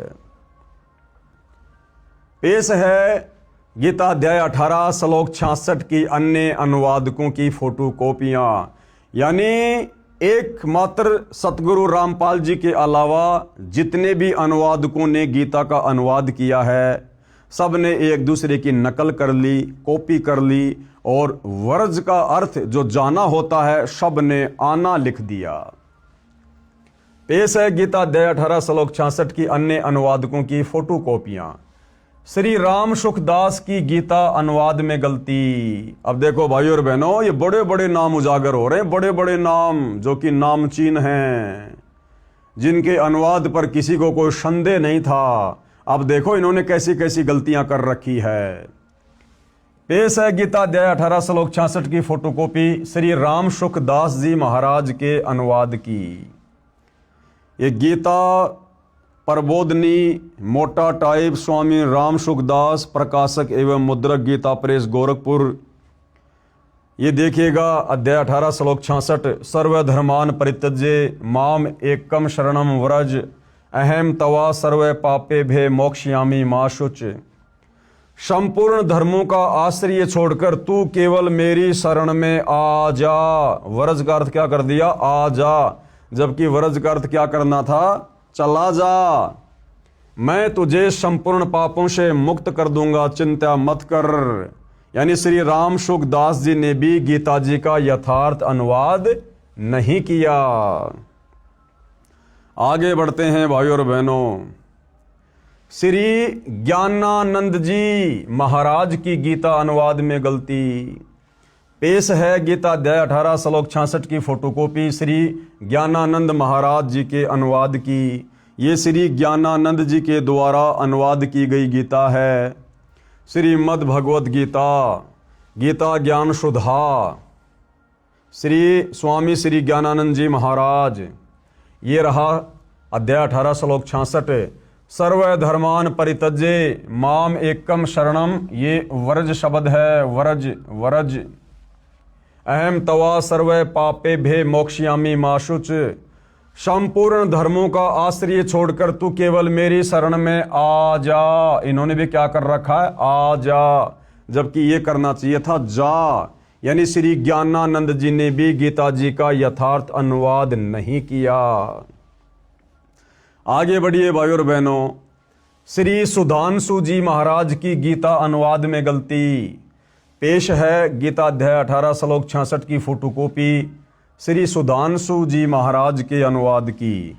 ये श्री सुधांशु जी के कर कमल से अनुवाद की गई गीता है। श्रीमद् भगवत गीता, गीता अमृत प्रवचन परम पूज्य श्री सुधांशु जी महाराज। अध्याय 18 श्लोक 66 सर्वधर्मान परित्यज्य माम एकम शरणम व्रज। ये व्रज शब्द है। और क्या अनुवाद किया है? सभी धर्मों को छोड़कर तू मेरी शरण में आ जा। ये देखिए, आ और जा, आ जा। यानी श्री सुधांशु जी ने भी गीता जी का गलत अर्थ किया है अध्याय 18 श्लोक नंबर 62 का। अब देखिए भाइयों और बहनों, श्री आसाराम जी महाराज की गीता अनुवाद में गलती। पेश है गीता अध्याय 18 श्लोक 66 की फोटोकॉपी श्री आसाराम जी महाराज के अनुवाद की। श्रीमद् भगवद गीता महात्म्य श्लोक अनुवाद महिला उत्थान ट्रस्ट संत श्री आसाराम जी आश्रम। अध्याय 18 श्लोक 66। सर्वधर्मान परित्यज्य माम एकम शरणम व्रज, ये व्रज शब्द है। और अनुवाद क्या किया है? संपूर्ण धर्मों को अर्थात संपूर्ण कर्तव्यों को मुझ में त्याग कर तू केवल एक मुझ सर्वशक्तिमान सर्वाधार परमेश्वर की शरण में आ जा। अरे वो तो पहले से ना उसकी शरण में है, वो तो अपने से अन्य किसी और सर्वश्रेष्ठ परम अक्षर ब्रह्म की शरण में जाने के लिए कह रहा है। लेकिन सब ने एक दूसरे की अनुवाद करते समय नकल कर रखी है। तो श्री आसाराम जी के द्वारा किया गया अनुवाद भी गलत है, रॉन्ग है। श्री अड़गड़ानंद जी महाराज की गीता अनुवाद में गलती। भाई और बहनों, इनके तो नाम से साबित हो जाता है कि श्री अड़गड़ानंद जी महाराज ने तो गीता के अध्याय 18 श्लोक 66 का अनुवाद करते समय अपना अड़ंगा अड़ाना ही अड़ाना था। पेश है गीता अध्याय 18 श्लोक 66 की फोटोकॉपी श्री अड़गड़ानंद जी महाराज के अनुवाद की। श्रीमद् भगवद गीता यथार्थ गीता मानव धर्मशास्त्र कहाँ से प्रकाशित है? आपकी आंखों के सामने है। अध्याय 18 श्लोक 66। सर्वधर्मान परित्यज्य माम एकम शरणम व्रज, ये व्रज शब्द है। क्या अर्थ किया है? संपूर्ण धर्मों को त्याग कर, अर्थात मैं ब्राह्मण श्रेणी का करता हूँ या शूद्र श्रेणी का, क्षत्रिय हूँ अथवा वैश्य, इसके विचार को त्याग कर केवल एक मेरी अनन्य शरण को प्राप्त हो। बताओ, उसी की शरण में आने को कह रहा है। अरे वो पहले से उसकी शरण में ना है भाई। मैं तुझे संपूर्ण पापों से मुक्त कर दूंगा, तू शोक मत कर। सब ने एक दूसरे की कॉपी पेस्ट कर रखी है। ये देखिए हंसादेश पंथ वालों की गीता अनुवाद में गलती। हंसादेश पंथ वालों की गीता अनुवाद में गलती। हंसादेश वाले कौन? श्री सतपाल जी महाराज। पेश है हंसादेश वाले पंथ श्री सतपाल जी महाराज व श्री प्रेम रावत जी, ये दोनों भाई हैं। प्रेम रावत जी महाराज के आश्रम से अनुवादित गीता अध्याय 18 श्लोक 66 की फोटोकॉपी। श्रीमद् भगवद गीता मानव उत्थान सेवा समिति पंजाबी बाग नई दिल्ली अध्याय 18 श्लोक 66। सर्वधर्मान परित्यज्य माम एकम शरणम व्रज, ये व्रज शब्द है। और क्या अनुवाद किया है?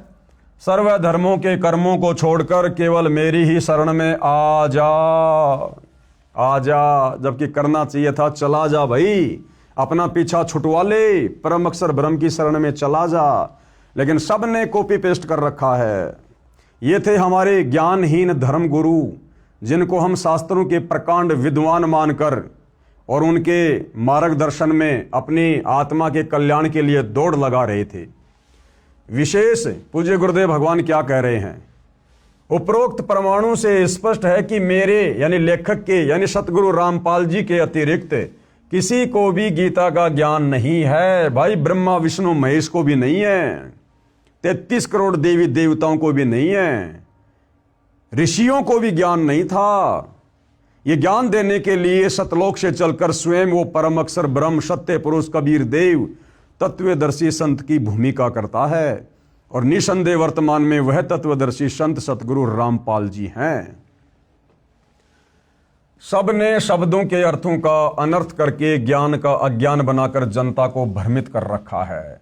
और यही कारण है भाई और बहनों, इतनी भक्ति करते करते, इतनी साधना करते करते बेचारे श्रद्धालु, कोई पैदल यात्रा कर रहा है, कोई बेचारा एक पैर पर खड़ा होकर तपस्या कर रहा है, कोई कावड़ लेकर आ रहा है, कोई अन्य प्रकार की घोर साधनाएं कर रहा है, कोई व्रत कर रहा है, कोई तीर्थों पर जा रहा है, कोई मंदिरों में मस्जिदों में जा रहा है। उसके बावजूद भी भाई और बहनों उनके कार्य सिद्ध नहीं हो रहे। भक्ति के प्रतिफल में जो सुख मिलने चाहिए वो सुख समाज को नहीं मिल रहे, जिस कारण से ये समाज धीरे धीरे नास्तिकता की ओर जा रहा है। तो भाई और बहनों, अब हम सभी का भाग्य उदय हुआ है। धरती पर वो परम संत प्रकट हो चुका है जो हमें इन्हीं शास्त्रों से निकालकर सत भक्ति दे रहे हैं। अब भी यदि हम पीछे रहेंगे तो फिर हमारे से बड़ा निर्भागी फिर दुनिया में कोई और नहीं होगा। उपरोक्त श्लोकों से प्रमाणित हुआ कि गीता ज्ञान देने वाले से अन्य परमेश्वर है। गीता ज्ञान देने वाला कौन? ये ब्रह्म ब्रह्मा विष्णु महेश का पिता, इससे अन्य कोई परमात्मा है, परम अक्षर ब्रह्म है, जो सृष्टि की उत्पत्ति करता व धारण पोषण करता, परम शांति प्रदान करने वाला है, उसी की शरण में जाने के लिए कहा है इस गीता अध्याय 18 श्लोक नंबर 66 में कि सर्वधर्मान परित्यज्य माम एकम शरणम व्रज। उसी की शरण में जाने के लिए गीता का ज्ञान देने वाला भगवान बार बार अर्जुन से कह रहा कि अर्जुन तू सर्व भाव से उस परमेश्वर की शरण में जा, जिसकी शरण में जाने के बाद फिर तुझे वापस लौटकर संसार में नहीं आना पड़ेगा, तेरा परमानेंट मोक्ष हो जाएगा। उसी की शरण में जाने के लिए कहा है। कृपया अन्य गलती जो अनुवादकों ने की है प्रमाण के लिए देखें गीता अध्याय 8 श्लोक 16 तथा गीता अध्याय 6 श्लोक 23 की फोटोकॉपी। गीता अध्याय 8 श्लोक 16 की फोटोकॉपी, ये श्लोक आप जियों की आंखों के सामने है। हे अर्जुन, ब्रह्मलोक पर्यंत सब लोक पुनरावर्ती में है। ये गीता का ज्ञान देने वाला भगवान, ये ब्रह्म अर्जुन से क्या कह रहा है कि हे अर्जुन, ब्रह्मलोक पर्यंत यानी ब्रह्मलोक में गया हुआ भगत भी, साधक भी वापस लौट के आता है, वो भी जन्म और मरण में है। और ब्रह्मलोक भाई और बहनों इस 21 ब्रह्मांड की सर्वश्रेष्ठ उपलब्धि है। ब्रह्मलोक सर्वश्रेष्ठ उपलब्धि है 21 ब्रह्मांड की। ब्रह्मलोक में वही साधक जा सकता है जो हर प्रकार से नियम मर्यादाओं में रहकर इस ब्रह्म के ओम नाम का जाप करता है अंतिम श्वास तक। और गीता अध्याय 8 श्लोक नंबर 16 में ये ब्रह्म, ये काल स्वयं कह रहा है कि हे अर्जुन, ब्रह्मलोक पर्यंत सब लोग पुनरावर्ती में है यानी आवागमन में है, जन्म और मरण के चक्कर में है। परंतु हे कुंती पुत्र, मुझको प्राप्त होकर पुनर्जन्म नहीं होता। ये हमारे अनुवादकों ने गलत अर्थ कर दिया कि हे अर्जुन, मुझ ब्रह्म को प्राप्त होकर फिर पुनर्जन्म नहीं होता, जबकि ये ब्रह्म तो कई बार अध्याय 12 श्लोक 2, अध्याय 2 श्लोक 10, अध्याय 4 श्लोक 5 और 9 में कह चुका है कि अर्जुन, मेरी उत्पत्ति को ये देवता नहीं जानते। हे अर्जुन, तेरे और मेरे बहुत से जन्म हो चुके हैं, तू नहीं जानता, मैं जानता हूं। फिर यहां पर गीता ज्ञान देने वाला ये क्यों कहेगा कि मुझको प्राप्त होकर पुनर्जन्म नहीं होता, जबकि ये खुद ही जन्म और मृत्यु में है? तो यहां पर गीता अनुवादकों ने इस श्लोक का अर्थ गलत किया है। इसका यथार्थ अनुवाद आप जी पहले सतगुरु रामपाल जी के कर कमल से लिखा हुआ देख चुके हैं। गीता अध्याय 6 श्लोक 23 में इसी अनुवादक ने विधात शब्द का अर्थ जानना किया है। विधात का अर्थ जानना। यदि गीता अध्याय 8 श्लोक 16 में विद्यते का अर्थ जानना कर दिया जाए तो सरलार सही हो जाता है, लेकिन इनको तत्व ज्ञान नहीं था और श्री कृष्ण जी से ऊपर ये किसी और को परमात्मा नहीं जानते थे, इसलिए घुमा फिराकर श्री कृष्ण जी पर ही वापस बात को ले आए। गीता अध्याय 6 श्लोक 23 की फोटोकॉपी। ये श्लोक आप जियों की आंखों के सामने है। क्या कहा गया है? दुख रूप संसार के संयोग से रहित तथा जिसका नाम योग है उसको जानना चाहिए। वह योग यानी भक्ति न उकताते हुए अर्थात धैर्य और उत्साह युक्त चित्त से निश्चय पूर्वक करना कर्तव्य है। गीता अध्याय 15 श्लोक 17 में उसी परम अक्षर ब्रह्म का वर्णन है। गीता अध्याय 15 श्लोक 17 में उसी परम अक्षर ब्रह्म का वर्णन है कि उत्तम पुरुष तू अन्य परमात्मा इति उदाहरते। गीता ज्ञानदाता ने कहा है उत्तम पुरुष तू अन्य यानी पुरुषोत्तम यानी सर्वश्रेष्ठ प्रभु तो मेरे से अन्य ही है। जो परमात्मा इति उदाहरते यानी परमात्मा इस प्रकार कहा गया है, ये यानी जो लोकत्रयम यानी तीनों लोक में आविश्य यानी प्रवेश करके विभर्ति यानी सबका धारण पोषण करता है तथा अव्यय यानी अविनाशी ईश्वर यानी वो परमेश्वर है। ध्यान रहे गीता अध्याय 8 श्लोक 8, 9, 10, 20 व 23 में तथा गीता अध्याय 18 श्लोक 61, 62 तथा 66 में भी इसी परम अक्षर ब्रह्म की महिमा है।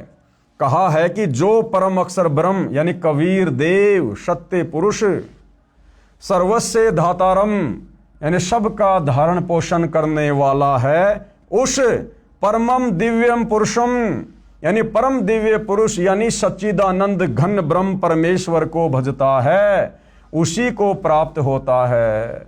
जो गीता ज्ञानदाता से उत्तम है, श्रेष्ठ है, यानी पुरुषोत्तम है, पुरुषों में यानी भगवानों में उत्तम है, श्रेष्ठ है, वह तो अन्य है। यानी गीता ज्ञानदाता अपने से अन्य पुरुषोत्तम की यहां पर बात कर रहा है, परमेश्वर की बात कर रहा है कि वो उत्तम पुरुष जो तीनों लोकों में प्रवेश करके सबका धारण पोषण करता है, वो तो मुझ गीता ज्ञान देने वाले ब्रह्म से अन्य है।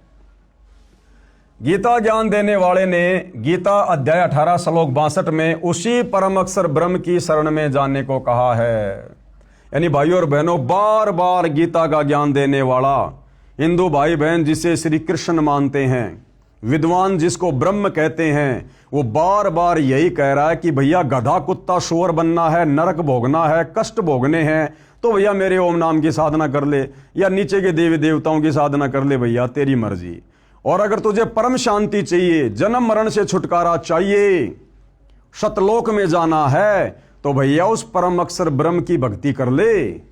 और उस परम अक्षर ब्रह्म की भक्ति तुझे तत्वदर्शी संत बताएगा, उसकी शरण में जा। इसके अलावा और कोई ऑप्शन धरती पर नहीं है। उस परम अक्षर ब्रह्म की भक्ति का मंत्र गीता अध्याय 17 श्लोक 23 में बताया है। अब उस परम अक्षर ब्रह्म सत्य पुरुष कबीर देव की भक्ति का, उसके सतलोक में जाने का मंत्र गीता अध्याय 17 श्लोक नंबर 23 में बताया है। ओम तत् सत इति निर्देश ब्रह्मण त्रिविध समर्थ। कहा है कि ओम तत् सत इति निर्देश, यानी केवल ये 3 मंत्र के जाप का ही निर्देश है। ओम तत् सत, ये ओम तो सीधा सीधा भाइयों और बहनों गीता ज्ञान देने वाले काल ब्रह्म का है, जो आपने पहले गीता अध्याय 8 श्लोक नंबर 13 में पढ़ा। खुद ये ब्रह्म कह रहा है कि ओम इति एक अक्षर माम ब्रह्म अनुस्मरण ये परियाति तजन देहम सयाति परमाम गतम। कि भाई अर्जुन, मेरे ब्रह्मलोक में जाने का मैं जितना तुझे सुख दे सकता हूं थोड़े बहुत समय के लिए, उसके लिए मेरी भक्ति का केवल एक ओम मंत्र है। उस ओम मंत्र का जाप करके तो भाई मेरे ब्रह्मलोक में आ सकता है, लेकिन मेरा ब्रह्मलोक भी परमानेंट नहीं है, उसका भी विनाश होता है। और ब्रह्मलोक में रहने वाले साधक का भी विनाश होता है, वो भी जन्म और मृत्यु में आता है। तो ये ओम तो सीधा सीधा गीता का ज्ञान देने वाले इस ब्रह्म का मंत्र है। ये तत् और सत, ये उस परम अक्षर ब्रह्म का मंत्र है, सतलोक जाने का मंत्र है। लेकिन कोई भाई ओम तत् सत करने लग जाए, ये कोई भक्ति नहीं है, ये कोई मंत्र नहीं है। ओम तो सीधा सीधा इस ब्रह्म का मंत्र है। तत् और सत ये सांकेतिक है। ये तत् का मतलब क्या है, इस तत् के अंदर कौन कौन से मंत्र हैं, सत के अंदर कौन कौन से मंत्र हैं, ये जानकारी भाई तत्वदर्शी संत देगा। इसीलिए तो कहा गीता ज्ञानदाता ने कि भैया मुझे तो तत्व ज्ञान नहीं है, मुझे ओम तत्सत की पूर्ण जानकारी नहीं है। उसके लिए गीता अध्याय 4 श्लोक नंबर 34 में खुद गीता ज्ञान देने वाला ब्रह्म कह रहा है कि तू तत्वदर्शी संतों की खोज कर, भली भांति उनको दंडोत प्रणाम कर, कपट छोड़कर सरलता पूर्वक व्यवहार कर, दंडोत प्रणाम कर, फिर वो तत्वदर्शी महात्मा तुझे तत्व ज्ञान का उपदेश करेगा। तब तुझे पता चलेगा कि ओम तत् सत का रहस्य क्या है, ये ओम तत् सत मिलकर फिर क्या मंत्र बनता है और किस विधि से इसका जाप किया जाता है।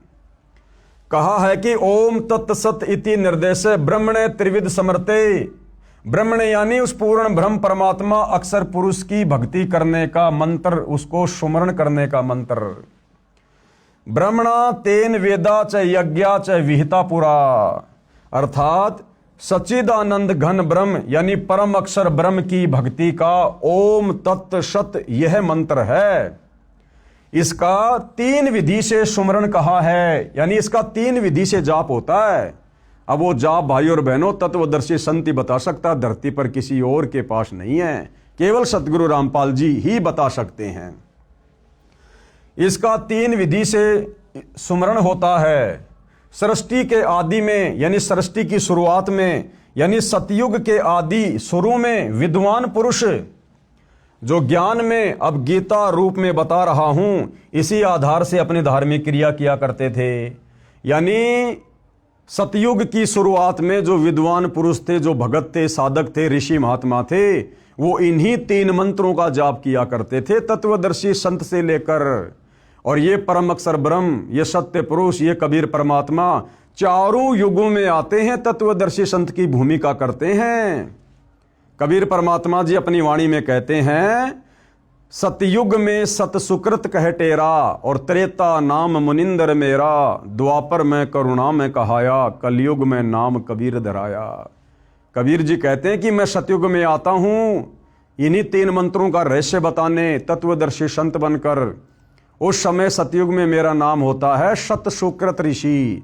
सतयुग में सत सुकृत कह टेरा, यानी सत सुकृत ऋषि के नाम से जाना जाता हूं। और त्रेता नाम मुनिंदर मेरा, और फिर मैं त्रेता में आता हूं तत्वदर्शी संत बनकर, सबको ज्ञान समझाता हूं, इन्हीं 3 मंत्रों का ओम तत्सत का रहस्य बताता हूं। तो त्रेता युग में परमात्मा कह रहे हैं मेरा नाम रहता है मुनिंदर ऋषि, और द्वापर में फिर तत्वदर्शी संत बनकर आता हूं, इसी ज्ञान का प्रचार करता हूं, इन्हीं 3 मंत्रों का ओम तत्सत का रहस्य उजागर करता हूं। उस समय मेरा नाम रहता है करुणा में, और कलयुग में नाम कबीर धराया। और 650 साल पहले बनारस के काशी में स्वयं कबीर परमात्मा जी आए थे, और उन्होंने यही सारा ज्ञान अपने 64 लाख भक्तों को दिया था। तो भाइयों और बहनों, इन्हीं मंत्रों से हमारी मुक्ति होगी, और इन्हीं मंत्रों से हमें सतलोक प्राप्त होगा। और ये मंत्र किस विधि से जाप होंगे, इन मंत्रों के अंदर कंप्लीट मंत्र और क्या क्या हैं, ये तो खाली सांकेतिक हैं, कोड वर्ड में है, वो सारी जानकारी केवल तत्वदर्शी संत ही बताएगा, केवल सतगुरु रामपाल जी ही बता सकते हैं। इसका 3 विधि से स्मरण कहा है, यानी सुमरण जाप कहा है। सृष्टि के आदि में, यानी सतयुग के आदि यानी शुरू में विद्वान पुरुष जो ज्ञान मैं अब गीता रूप में बता रहा हूं, इसी आधार से अपनी धार्मिक क्रिया किया करते थे। उसी परमेश्वर ने वेद व यज्ञ तथा ब्राह्मणों की उत्पत्ति की, यानी यज्ञों धार्मिक अनुष्ठानों का यथार्थ ज्ञान यानी तत्व ज्ञान उस ब्रह्म ने, यानी सच्चिदानंद घन ब्रह्म ने बताया। यानी भक्ति में हर प्रकार से धर्म कर्म की जानकारी, यज्ञों की जानकारी, वह परम अक्षर ब्रह्म स्वयं ही हर युग में तत्वदर्शी संत की भूमिका निभाते हुए हम जीवों को बताते हैं। और जो इस आधार से भक्ति करता है, वही आत्मा यहां पर भक्ति के सर्व लाभ प्राप्त करता है, जिसका विशेष प्रमाण गीता अध्याय 4 श्लोक 32 में है। एवं बहुविधा यज्ञा वितता ब्रह्मणे मुखे, कर्म जान विदितान सर्वान एवं ज्ञात्वा विमोक्षे। अर्थात ब्रह्मणे यानी सच्चिदानंद घन ब्रह्म, यानी कबीर परमात्मा। सच्चिदानंद घन ब्रह्म का मतलब है कबीर जी, परम अक्षर ब्रह्म, उत्तम पुरुष। अर्थात सच्चिदानंद घन ब्रह्म यानी परम अक्षर ब्रह्म ने मुखे यानी अपने मुख कमल से जो वाणी बोली, उस वाणी में बहुत प्रकार के यज्ञ यानी धार्मिक अनुष्ठानों की जानकारी दी है।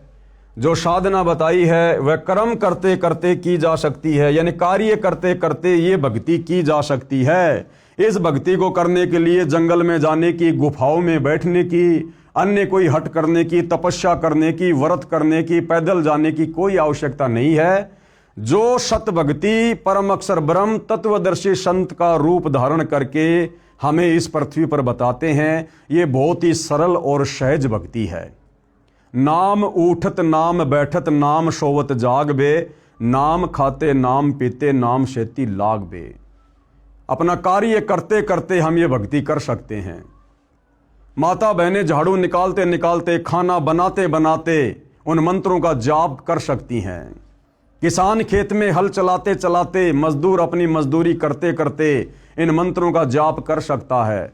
ड्राइवर गाड़ी चलाते चलाते इन मंत्रों का मन ही मन में जाप कर सकता है। ये इतनी आसान और इतनी सरल भक्ति है। ना इसमें विशेष कोई पहनावे की जरूरत है, ना विशेष कोई खान पान की जरूरत है, ना विशेष कोई आसन लगाने की जरूरत है। बहुत ही सहज भक्ति है। वह सूक्ष्म वेद यानी तत्व ज्ञान है, उसको जानकर तू कर्म बंधन से सर्वदा मुक्त हो जाएगा, यानी पूर्ण मोक्ष प्राप्त करेगा। यानी इस 21 ब्रह्मांड के स्वामी काल ब्रह्म ने हमारे ऊपर जो दुनिया भर के ये कर्म बंधन लगा रखे हैं, हमें इन कर्मों के बंधनों में जकड़ रखा है। इस भक्ति के करने से ही हम इस काल के द्वारा लगाए गए कर्म बंधनों से सर्वदा मुक्त हो सकते हैं। अन्य जितनी भी साधनाएं संसार में प्रचलित हैं, उन साधनाओं से हम उल्टा कर्म बंधनों में जकड़े जाएंगे। सावधान, पूज्य गुरुदेव भगवान हमें सावधान कर रहे हैं कि भाई सावधान रहना। गीता अध्याय 4 श्लोक 32 में ब्रह्मण्य शब्द है। इसका अर्थ मेरे अतिरिक्त यानी सतगुरु रामपाल जी के अतिरिक्त सभी गीता जी के अनुवादकों ने गलत किया है। ब्रह्मण्य का अर्थ वेद किया है, यानी गीता का अनुवाद करने वाले सभी अनुवादकों ने इस ब्रह्मण्य शब्द का अर्थ किया है वेद, जबकि ब्रह्मण्य शब्द का अर्थ होता है सच्चिदानंद घन ब्रह्म।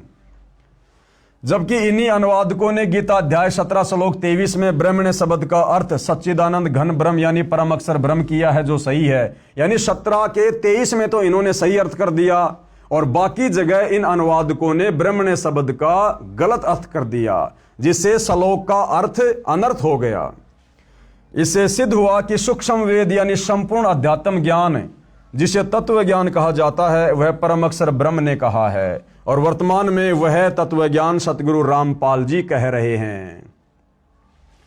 ध्यान रहे, गीता ज्ञान देने वाले को उस तत्व ज्ञान की जानकारी नहीं है। अब बताओ, जब गीता का ज्ञान देने वाले इस ब्रह्म को भी तत्व ज्ञान की जानकारी नहीं है, बाकी 21 ब्रह्मांड में भाई फिर दुर्गा इस काल के नीचे है, उसको कहां से तत्व ज्ञान होगा? दुर्गा से उत्पन्न तीनों उसके पुत्र ब्रह्मा विष्णु महेश, उनको कहां से तत्व ज्ञान होगा? ब्रह्मा जी से चारों वेद लेकर मनु ने आगे समाज में उतार दिए, बताओ फिर मनु को कहां से तत्व ज्ञान हो जाएगा? फिर ये वर्तमान के आचार्य शंकराचार्य संत महंत कथावाचक जिन्होंने धर्म को धंधे में तब्दील कर दिया, भला फिर इनको कहां से तत्व ज्ञान हो जाएगा? तो भाइयों और बहनों, विचारणीय विषय है। जो तत्व ज्ञान 21 ब्रह्मांड के नकली भगवान इस काल ब्रह्म को जो गीता का ज्ञान दे रहा है, इसको भी नहीं है, तो फिर सतगुरु रामपाल जी कौन है जो तत्व ज्ञान दे रहे हैं इसी के 21 ब्रह्मांड में आकर? ये स्वयं परम अक्षर ब्रह्म है, सत्य पुरुष है, सच्चिदानंद घन ब्रह्म है, कबीर देव है, जो तत्वदर्शी संत की भूमिका में आज हमारे समक्ष प्रकट हैं। भाई मौका है, फायदा उठाया जाए तो उठा लेना। ध्यान रहे, गीता ज्ञान देने वाले को उस तत्व ज्ञान की जानकारी नहीं है, इसीलिए तो गीता अध्याय 4 श्लोक 34 में किसी तत्वदर्शी संत से जानने को कहा है। अगर गीता के ज्ञान देने वाले ब्रह्म को तत्व ज्ञान होता तो गीता अध्याय 4 श्लोक नंबर 34 में अर्जुन को यह नहीं कहता कि अर्जुन उस तत्व ज्ञान की जानकारी के लिए तो किसी तत्वदर्शी संत की खोज कर ले। अगर इसको खुद को तत्व ज्ञान होता, एक श्लोक और बोल देता। कौन सा स्याही कम पड़ रही थी, कौन सा जो है कागज की कमी पड़ रही थी, लेकिन इसके पास भी वो कंप्लीट तत्व ज्ञान नहीं है। इसीलिए तो तत्वदर्शी संत की शरण में जाने के लिए अर्जुन को कह रहा है। इसीलिए तो गीता अध्याय 4 श्लोक 34 में किसी तत्वदर्शी संत से जानने को कहा है। सूक्ष्म वेद मुझ दास यानी रामपाल दास के पास है। ये तत्व ज्ञान, ये 5वें वेद का ज्ञान केवल वर्तमान में पृथ्वी पर एकमात्र तत्वदर्शी संत सतगुरु रामपाल जी के पास है, जिसमें लिखा है कि परम अक्षर ब्रह्म यानी सत्य पुरुष ने यह तत्व ज्ञान सूक्ष्म वेद यानी गीता ज्ञान दाता क्षर पुरुष यानी क्षर ब्रह्म, जिसे काल ब्रह्म भी कहा जाता है, के अंतःकरण यानी आत्मा में भेजा था, ईमेल किया था। भाइयों और बहनों, आध्यात्मिक साइंस सबसे सुप्रीम साइंस है। हमारी यहाँ की साइंस तो 3rd ग्रेड की है। यहाँ की साइंस से लाखों गुना उत्तम साइंस तो देवताओं की है, और देवताओं से भी अरबों खरबों ज्यादा उत्तम साइंस बढ़िया परम अक्षर ब्रह्म की है, शतलोक में है। तो परमेश्वर ने जब इस काल ब्रह्म को दुर्गा समेत और हम सभी आत्माओं समेत शतलोक से निष्कासित कर दिया था 21 ब्रह्मांडों सहित, उसके बाद परमेश्वर जी ने ये सूक्ष्म वेद वाला ज्ञान इस काल ब्रह्म ज्योति निरंजन के अंतःकरण में डाल दिया था। अंतःकरण में एक आध्यात्मिक साइंस है भाइयों और बहनों, धीरे धीरे समझ में आएगी जब हम सतगुरु रामपाल जी के सत्संग सुनना शुरू करेंगे। दास ने आपको पिछले वीडियो में बताया था कि जब इस काल ब्रह्म ने उस ज्ञान को देखा पढ़ा तो इसको चिंता हो गई कि इसमें तो मेरी सारी सच्चाई बोल रखी है।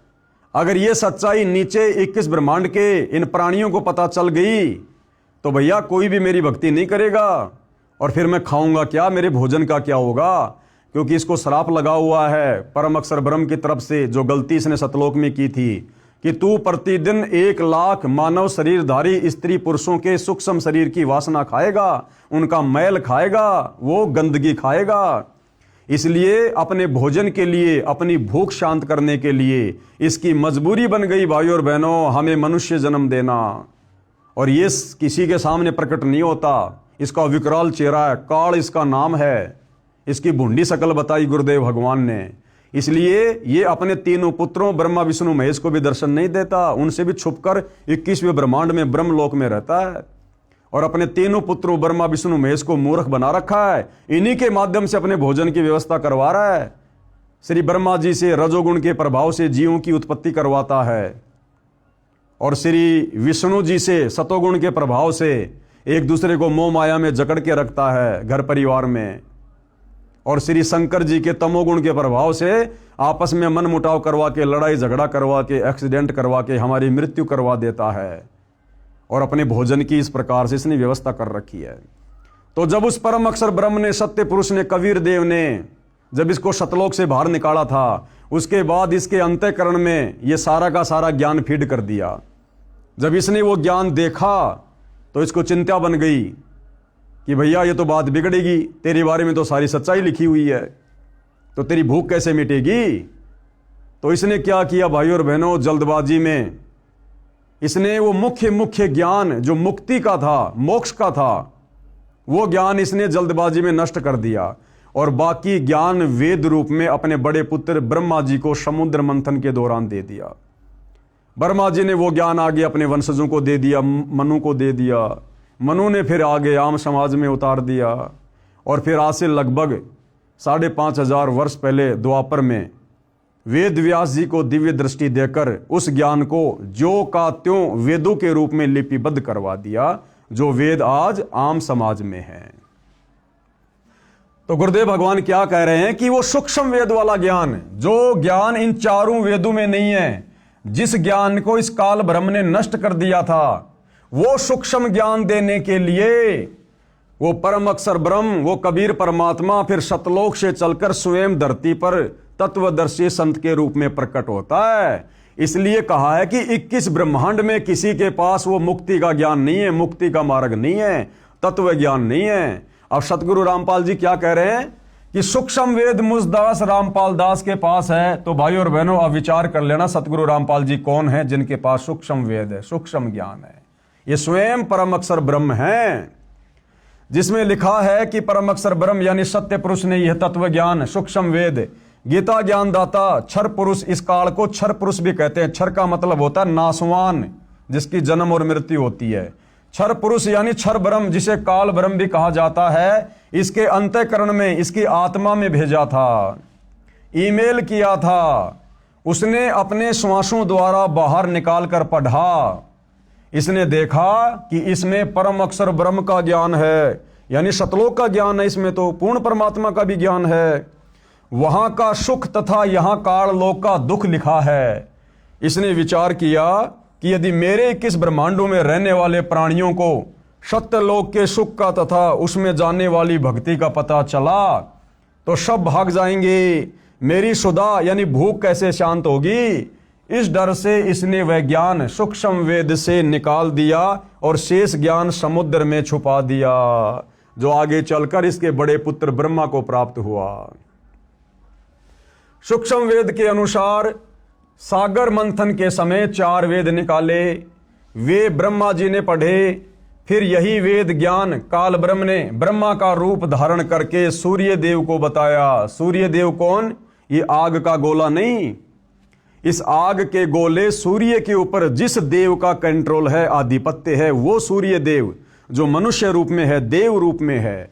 जिस प्रकार भाइयों और बहनों परिवहन मंत्री होता है, तो परिवहन मंत्री कोई परिवहन का साधन थोड़ी होता है, कोई बस थोड़ी होती है, कोई ट्रक थोड़ी होता है। परिवहन मंत्री मतलब वो एक व्यक्ति है, इंसान है, जो परिवहन के साधनों पर कंट्रोल रखता है। इसी प्रकार सूर्य देव एक देवता अलग है, और ये जो सूर्य है, आग का गोला, ये एक अलग है। फिर यही वेद ज्ञान काल ब्रह्म ने ब्रह्मा का रूप धारण करके सूर्य देव को बताया। सूर्य ने अपने पुत्र ऋषि स्वयंभू मनु को चारों वेदों वाला ज्ञान बताया। वह सतयुग का समय था। फिर इस काल ब्रह्म ने ब्रह्मा रूप धारण करके सूर्य ऋषि को बताया। गीता अनुसार गीता ज्ञान देने वाले काल ब्रह्म ने वेद ज्ञान सूर्य से कहा। सूर्य ने अपने पुत्र मनु को बताया। मनु ने अपने पुत्र इक्ष्वाकु को बताया। फिर कुछ राज ऋषियों ने सुना। 4 युग, सतयुग जो 17,28,000 वर्ष का है, त्रेता युग जो 12,96,000 वर्ष का समय है, द्वापर युग जो 8,64,000 वर्ष का समय है, और कलयुग जो 4,32,000 वर्ष का समय है। विशेष इससे दास ये सिद्ध करना चाहता है कि जिस समय श्रीमद् भगवत गीता का ज्ञान अर्जुन को बताया, उस समय सतयुग त्रेता युग पूरे जा चुके थे। यानी भाइयों और बहनों, जिस समय इस काल ब्रह्म ने महाभारत के युद्ध में, कुरुक्षेत्र के मैदान में ये गीता जी का ज्ञान बोला था, उससे पहले तो सतयुग 39 लाख वर्ष बीत चुका था। और ये ज्ञान भाइयों और बहनों सतयुग में 1 लाख वर्ष के बाद धीरे धीरे नष्ट होना शुरू हो गया था ये वेद ज्ञान। अब ये बीच में कितना गैप हो गया, लगभग 38 लाख वर्ष तक दुनिया वेदों के अनुसार नहीं बल्कि मनमाना आचरण करती हुई आ रही है। और अब सतगुरु रामपाल जी उसी वेद ज्ञान को, इसी गीता जी के ज्ञान को जब यथार्थ रूप में समाज में उतार रहे हैं, तो लोगों को स्वीकार करने में बड़ी दिक्कत आ रही है, क्योंकि लोग लोक वेद पर ज्यादा आधारित हो गए, कहीं सुनी बातों पर ज्यादा विश्वास करने लग गए, और कहते हैं कि संत रामपाल जी को क्या पता, ये तो कल आए हैं, ये हमारे बड़े बड़े साधु संत महात्मा ऋषि आचार्य शंकराचार्य जैसे चले गए, क्या उनको ज्ञान नहीं था? तो भाइयों और बहनों, किसको कितना ज्ञान था, ये सारी बातें आप जी इन वीडियो में देख रहे हैं। इस पवित्र पुस्तक हिंदू साहिबान नहीं समझे गीता वेद पुराण अपनी आंखों से देख रहे हैं। तो वर्तमान में सतगुरु रामपाल जी को, जो कि ये वेद ज्ञान, ये गीता ज्ञान, ये प्राय लुप्त हो चुका है। लोग शास्त्र विरुद्ध साधना को सत्य मानकर उस पर आरूढ़ हो चुके हैं। अब आम समाज में इस सत्य ज्ञान को उतारने में थोड़ी कठिनाई आ रही है, लेकिन भाइयों और बहनों, ये कलयुग की बिचली पीढ़ी है।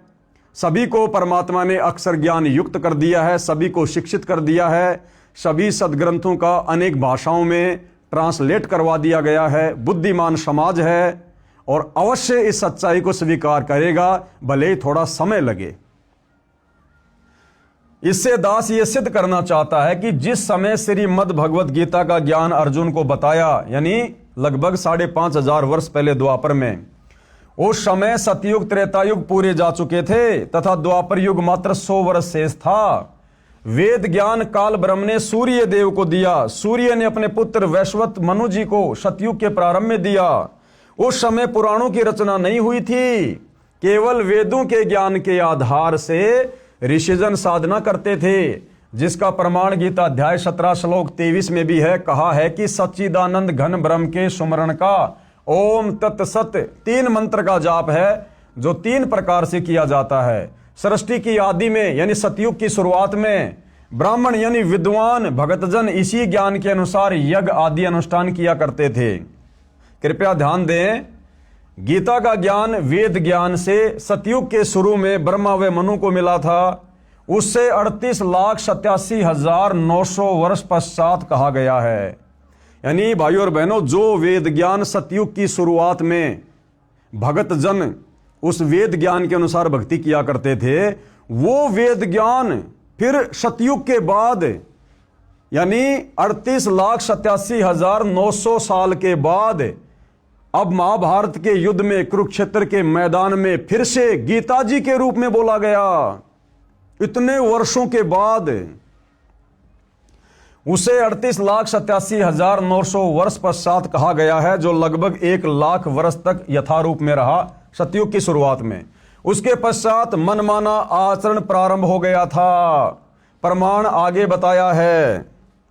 यह भी याद रखें कि गीता अध्याय 4 श्लोक 1 और 2 में गीता ज्ञानदाता ने यानी काल ब्रह्म ने कहा है कि हे अर्जुन, ये अविनाशी योग यानी यह है अविनाशी भक्ति जो जीव को भी अविनाशी बना दे, शाश्वत स्थान सतलोक में बैठा दे। यह अविनाशी योग यानी यथार्थ भक्ति की जानकारी वाला ज्ञान अर्थात वेद ज्ञान मैंने सूर्य से कहा था सतयुग में। सूर्य ने अपने पुत्र मनु से कहा सतयुग में। मनु ने अपने पुत्र इक्ष्वाकु राजा से कहा सतयुग में। उसके बाद ये ज्ञान राज ऋषियों ने परंपरा से जाना, यानी फिर इसमें मिलावट होती चली गई, किंतु बाद में वह योग यानी भक्ति का ज्ञान नष्ट यानी नष्ट हो गया था। यानी ये तत्व ज्ञान, ये वास्तविक वेद वाला ज्ञान है। सतयुग में केवल शुरुआत में 1,00,000 वर्ष तक ठीक ठाक चला। उसके बाद इस ज्ञान में मिलावट होनी शुरू हो गई, इस भक्ति में मिलावट होनी शुरू हो गई। और उस वेद ज्ञान को जो सतयुग में शुरुआत में 1,00,000 वर्ष तक सही चला था, फिर उस ज्ञान को दोबारा से गीता ज्ञान के रूप में द्वापर युग के लास्ट में बोला गया काल ब्रह्म के द्वारा। यानी 38,87,900 साल बाद वही वास्तविक वेद ज्ञान दोबारा महाभारत के युद्ध में कुरुक्षेत्र के मैदान में बोला गया। इस बीच भाई और बहनों 38,00,000 वर्ष तक ये दुनिया शास्त्र विरुद्ध साधना करती आ रही है, वेद ज्ञान के विरुद्ध साधना करती हुई आ रही है। और अब इस ज्ञान को, इस गीता वाले ज्ञान को भी काल प्रेरणा से नकली संतों ने, महर्षियों ने, शंकराचार्यों ने उलझ पुलझ कर दिया है।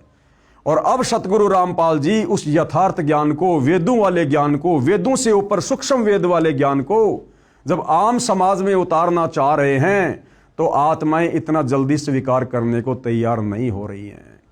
क्योंकि हमारे साधु संत महात्माओं ने, हमारे धर्मगुरुओं ने हमारे हृदय में लाखों वर्षों से झूठ बोल बोल कर, शास्त्र विरुद्ध ज्ञान दे देकर अज्ञान ठोक दिया। अज्ञान, अब इस अज्ञान को निकालने में भाई और बहनों परमात्मा को थोड़ा समय लग रहा है, लेकिन ये उनके द्वारा निर्धारित किया गया भक्ति का ठीक समय है। कलयुग की बिचली पीढ़ी है। परमेश्वर ने सारे साधन हमें दे दिए और अब ये ज्ञान आत्माएं समझेंगी, पूरा विश्व समझेगा। आने वाले समय में पूरा विश्व सतगुरु रामपाल जी की ही शत भक्ति करेगा, इन्हीं की शरण को अपनाएगा। अन्यथा लोग बहुत ज्यादा दुखी हो जाएंगे, परेशान हो जाएंगे और अंत में दुखी होकर सतगुरु रामपाल जी की शरण में आने के अलावा दूसरा कोई ऑप्शन पृथ्वी पर किसी के पास नहीं रहेगा। लेकिन जो ज्ञान को आधार बनाकर समय रहते ज्ञान को स्वीकार कर लेंगे तो अच्छा है। अन्यथा भाई और बहनों, आप युग परिवर्तन के दौर में जी रहे हैं। 2028 फिक्स है, तबाही मचेगी। कहीं प्राकृतिक आपदाएं, कभी सूखा पड़ेगा, अति वर्षा होगी, अतिवृष्टि होगी, अनावृष्टि होगी, कहीं भूकंप आएगा, कहीं बीमारियां आएंगी, कहीं युद्ध होगा, कहीं गृह युद्ध होगा। तो अंत में यदि सुरक्षा चाहिए तो सतगुरु रामपाल जी की शरण ही एकमात्र विकल्प है। और इस अनुसार जो शास्त्र विधि अनुसार ज्ञान सतगुरु रामपाल जी बता रहे हैं, भक्ति दे रहे हैं, इस शास्त्र विधि अनुसार इस ज्ञान को, इस भक्ति को, इस योग को हमने अंत में अपनाना पड़ेगा। दूसरा कोई तरीका सुख प्राप्ति का नहीं है। किंतु बाद में वह योग यानी भक्ति का ज्ञान नष्ट यानी नष्ट हो गया था, यानी लुप्त हो गया। इससे स्पष्ट होता है कि सतयुग में लगभग 1,00,000 वर्ष तक जो वर्तमान में गीता ज्ञान है, वेद ज्ञान के आधार से साधना की जाती रही। उसके पश्चात मनमाना आचरण शुरू हो गया था, क्योंकि राजा इक्ष्वाकु का परपौत्र नाभि राज हुआ, जो कि अयोध्या का राजा था, तथा अंतिम कुलकर यानी कुल की मर्यादा का पालन करने वाला अर्थात वेद ज्ञान अनुसार साधक था। यानी सतयुग की शुरुआत में अयोध्या का राजा नाभिराज, जिसने लगभग 1 लाख वर्ष तक अयोध्या में राज किया, तो नाभिराज तक तो भाई और बहनों ये वेद ज्ञान था, वेद ज्ञान अनुसार भक्ति होती थी। नाभिराज के बाद में अयोध्या की गद्दी पर बैठा उसका बेटा ऋषभदेव। ऋषभदेव जैन धर्म के लोग जिसे अपना प्रथम तीर्थकर मानते हैं, जैन धर्म का उत्पत्ति कर्ता मानते हैं। तो नाभिराज के बाद सतयुग में अयोध्या का राजा बना ऋषभदेव, और उस ऋषभदेव ने भाई और बहनों फिर मनमाना आचरण करना शुरू कर दिया था। उसने फिर भूखा रहकर साधना करना, व्रत करना, मुंह में पत्थर लेकर साधना करना, नंगा रहकर जंगल में जाकर साधना करना। उसने फिर इस वेद ज्ञान के विपरीत साधना शुरू कर दी थी। और उसी समय से यानी सतयुग 1 लाख वर्ष बीतने के बाद से लेकर वर्तमान समय तक, जब तक सतगुरु रामपाल जी ने सन 1994 से वापस ये यथार्थ शतभक्ति देनी शुरू नहीं की थी, तब तक भाई और बहनों ये दुनिया मनमाना आचरण करती हुई आ रही है। क्योंकि राजा इक्ष्वाकु का परपोत्र नाभिराज हुआ, जो अयोध्या का राजा था तथा अंतिम कुलकर यानी कुल की मर्यादा का पालन करने वाला अर्थात वेद ज्ञान अनुसार साधक था।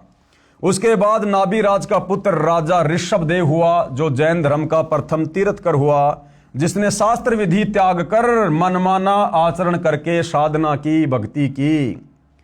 प्रश्न 6, अब किसी ने सवाल किया है पुराण कैसे बने, कि इन पुराणों की रचना कैसे हुई है। इन पुराणों की रचना भी भाई और बहनों मनमाने तरीके से हुई है, मनमाने तरीके से। पुराणों में भी यथार्थ भक्ति नहीं है।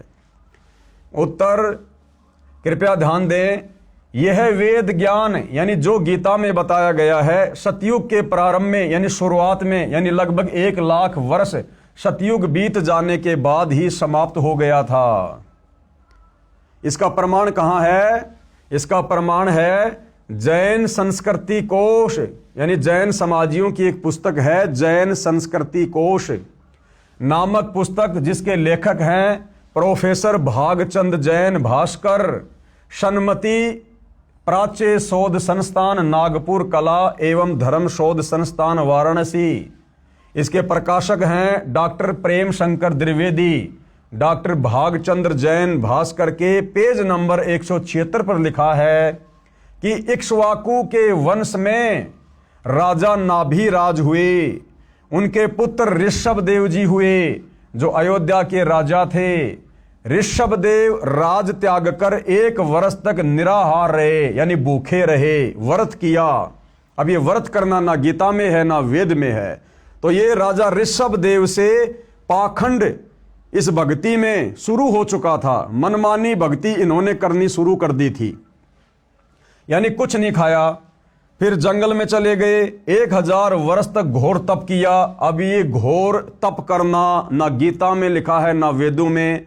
गीता जी तो मना कर रही है कि जो साधक तप करते हैं वो शरीर में विराजमान परमात्मा को और शरीर के कमल चक्रों में विराजमान देवताओं को भी दुखी करते हैं। वो तो राक्षस स्वभाव के जान, और उनको तो मैं घोर नरक में डालता हूं। अब बताओ, सतयुग में राजा ऋषभदेव ने उस समय यह तप करना शुरू कर दिया था, वेद विरुद्ध साधना। 1000 वर्ष तक घोर तप किया, जो जैन धर्म के प्रथम तीर्थकर हुए। इसके पश्चात धर्म देशना यानी नाम दीक्षा देने लगे, मनमुखी रूप से नाम देने लगे। और प्रथम नाम उपदेश उस ऋषभदेव ने अपने पुत्र यानी भरत के पुत्र मरीचि को दी। किसको दी? अपने पुत्र भरत के पुत्र मरीचि को दी। इसी मरीचि को वैदिक धर्म का प्रवर्तक माना जाता है। यही आत्मा आगे चलकर जैन धर्म का 24वां तीर्थकर महावीर जैन बना। अब बताओ, ऋषभदेव ने अपने पोते मारीचि को नाम दीक्षा दी, और ऋषभदेव खुद वेद ज्ञान के विरुद्ध साधना करने लग गया था। तो जिसको वो नाम उपदेश देगा वो भी तो वही साधना करेगा वेद विरुद्ध। तो अपने पुत्र मारीचि को उसने प्रथम नाम दिया, और वही मारीचि वाली आत्मा आगे चलकर लाखों वर्ष बाद जैन धर्म का 24वां तीर्थकर महावीर जैन हुआ। तो बताओ भाई और बहनों, जब सतयुग में जैन धर्म के प्रवर्तक ऋषभ देव ने ही वेद विरुद्ध साधना शुरू कर दी थी। जो जैन धर्म के 24वें तीर्थकर महावीर स्वामी के पास, महावीर जैन के पास भला वेद अनुसार साधना कहां से होगी? और जब आप पढ़ेंगे जैन समाज की पुस्तक आओ जैन धर्म को जाने, उसमें साफ साफ लिखा है कि महावीर जैन ने अपने जीवन काल में 363 पाखंड मत चलाए। यानी बहुत सारे पाखंड मत तो ऋषभ देव जी ने शुरू कर दिए थे, और फिर महावीर जैन ने भी कमी नहीं छोड़ी, 363 पाखंड मत चला के चला गया। नंगा रहना, मुंह पे पट्टी बांधना, प्याज लहसुन नहीं खाना, सूर्य अस्त होने से पहले भोजन कर लेना, दुनिया भर के पाखंड मत चला के निकल पड़ा। यही आत्मा आगे चलकर, कौन सी आत्मा? मारीची वाली आत्मा, जिसने ऋषभ देव से यानी अपने दादाजी से नाम उपदेश लिया था। यही आत्मा आगे चलकर जैन धर्म का 24वां तीर्थकर महावीर जैन बना। जिस साधना को श्री ऋषभ देव जी करते थे, वही साधना अपने प्रथम शिष्य मरीची को दी। आगे पढ़ोगे, मरीची यानी महावीर जैन की दुर्गति का प्रमाण। और ऋषभ देव के द्वारा बताई गई शास्त्र विरुद्ध साधना करने से उस मारीची वाले जीव की क्या क्या दुर्गति हुई, फिर कैसे कैसे उसने जीवन भोगे। आगे पढ़ोगे, मारीची यानी महावीर जैन की दुर्गति का प्रमाण है। इसे स्पष्ट है कि मनु के पुत्र इक्ष्वाकु, इक्ष्वाकु के परपोत्र नाभिराज, नाभिराज के पुत्र ऋषभदेव, ऋषभदेव जी ने सब साधना वेद विरुद्ध की, यानी वेद ज्ञान की कमी स्पष्ट है। गीता चारों वेदों का सार है। गीता अध्याय 17 श्लोक 1 और 6 में घोर तप को मनमाना शास्त्र विरुद्ध साधना कहा है। ऐसे व्यक्तियों को जो मन कल्पित घोर तप को तपते हैं, असुर यानी राक्षस स्वभाव के जान, उनको घोर नरक में डाला जाता है। फिर और नीची योनियों में, भूत पितर की, पशु पक्षियों की योनि में जाता है। कौन? जो व्यक्ति मनमाना आचरण करता है। और वर्तमान में पूरा का पूरा हिंदू समाज संत रामपाल जी के भक्तों को छोड़कर मनमाना आचरण कर रहा है। सब के सब नरक में जाने वाली साधना कर रहे हैं। गीता अध्याय 17 श्लोक 5, जो मनुष्य शास्त्र विधि से रहित केवल मनमाना, जो वेदों व गीता शास्त्रों में कहीं नहीं है, जैसे राधे राधे श्याम मिला दे, ओम नमो भागवते वासुदेवाय नमः, व्रत करना, तीर्थों पे जाना, मूर्ति बनाकर पूजना, मंदिरों में जाना, मस्जिदों में जाना, चर्चों में जाना, गुरुद्वारा बनाकर पूजा करना, तप करना, पैदल यात्रा करना, कावड़ लेके आना, ये वेदों में और गीता जी में कहीं नहीं है। ये मनमाना आचरण है, और ये मनमाना आचरण करने वाला अंत में नरक का भागी होता है, क्योंकि ये साधना वेद और गीता के विरुद्ध है। गीता अध्याय 17 श्लोक 5, जो मनुष्य शास्त्र विधि से रहित केवल मनमाना, जो वेदों व गीता शास्त्रों में नहीं कहा है, उस घोर तप को तपते हैं, तथा दंभ और अहंकार से युक्त कामना, आसक्ति, बल के अभिमान से भी युक्त हैं, यानी अहंकार भी है, मान बढ़ाई भी है, दिखावा भी है।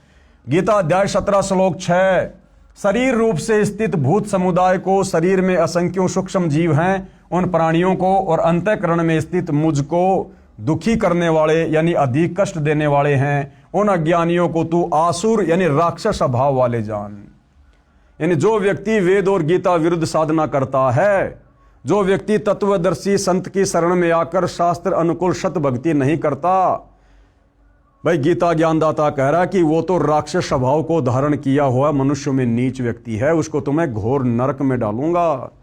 तो आज सतगुरु रामपाल जी के पंथ में उनके भक्तों को छोड़कर 99.99% हिंदू समाज, मुसलमान समाज, सिख समाज, ईसाई समाज, पूरे विश्व के प्राणी शास्त्र विरुद्ध, वेद विरुद्ध, गीता विरुद्ध मनमाना आचरण, मनमानी भक्ति कर रहे हैं। देख लेना भैया क्या बनेगी।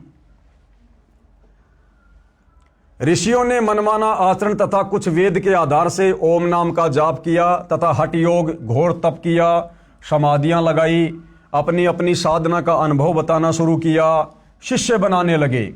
उनको जो ज्ञान ब्रह्मा जी से सुना था वह तथा कुछ अपना अनुभव हुआ, उसको मिलाकर पुराणों की रचना की। इस प्रकार से भाइयों और बहनों ये 18 पुराणों की रचना हुई है।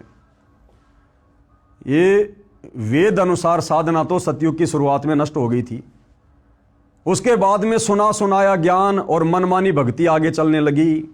फिर आगे जितने भी बड़े बड़े साधु संत महात्मा ऋषि हुए हैं, दुर्वासा जैसे, वशिष्ठ जैसे, विश्वामित्र जैसे, मार्कंडे जैसे, इन लोगों ने कुछ एक साधना तो थोड़ी बहुत वेदों से निकाल ली, और कुछ एक इन्होंने समाधि अवस्था में जो भी इनको अनुभव हुआ उसको मिलाकर गोल मटोल करके अपना अनुभव इन्होंने पुस्तकों के रूप में लिख दिया और समाज में पेश कर दिया, जिसको हम कहते हैं पुराण। तो भाइयों और बहनों, इन 18 पुराणों में जो ज्ञान वेदों से मेल खाता है, जो ज्ञान गीता जी से मेल खाता है, वो तो सत्य है, वो हमें स्वीकार्य है। और इन 18 पुराणों का जो ज्ञान वेद और गीता के ज्ञान के विरुद्ध है, वो किसी काम का नहीं है, वो कूड़ा करकट है। उनको जो ज्ञान ब्रह्मा जी से सुना था वह तथा कुछ अपना अनुभव हुआ, उसको मिलाकर पुराणों की रचना की। जो महाभारत युद्ध के बाद व्यास जी ने 4 वेदों 18 पुराणों वाला ज्ञान महाभारत ग्रंथ, जिसमें श्रीमद् भगवत गीता भी लिखी है, तथा श्रीमद् भगवत यानी सुधा सागर, जो राजा परीक्षित को ऋषि सुखदेव ने 7 दिन कथा सुनाई थी, वह ज्ञान श्रीमद् भागवत नाम से जाना जाता है। इन सब को लिपिबद्ध किया किसने? वेद व्यास जी ने कागज पर लिखा, जो आज आपके कर कमलों में है। विशेष ऋषियों ने एक दूसरे से सुना ज्ञान बताया, जिससे पवित्र पुराणों की रचना हुई। इसका प्रमाण आप देखें व पढ़ेंगे इसी पुस्तक के पेज नंबर 192 पर आगे। पर जहां शिव महापुराण की विद्वेश्वर संहिता के अध्याय 12 श्लोक 1:54 की फोटोकॉपी लगी है, वक्ता ऋषि सुत जी हैं, जो व्यास ऋषि का शिष्य है। कहा है कि मैंने जैसा व्यास जी से सुना वैसा कहता हूं। इससे सिद्ध है कि पुराणों का ज्ञान लोकवेद है, यानी सुना सुनाया ज्ञान है। कहा सुना यानी दंत कथा है, जो वेद विरुद्ध है, जिसका मुक्ति से कोई लेना देना नहीं है। प्रश्न नंबर 7, वेद, गीता तथा 18 पुराणों का ज्ञान एक समान हुआ, क्योंकि ऋषियों ने भी वेदों को पढ़ा, फिर भक्ति की, अपना अनुभव बताया, जो पुराण कहे जाते हैं। तो इसका उत्तर गुरुदेव दे रहे हैं, वेदों व पुराणों का ज्ञान एक समान नहीं है। पुराणों में कुछ ज्ञान वेदों का है, शेष ऋषियों के घर का है, जो व्यर्थ है, बेकार है, उनका खुद का अपना अनुभव है। और भक्ति मार्ग में खुद का अनुभव नहीं चलता। उदाहरण दिया गुरुदेव ने, मार्कंडे पुराण का उदाहरण दे रहे हैं गुरुदेव।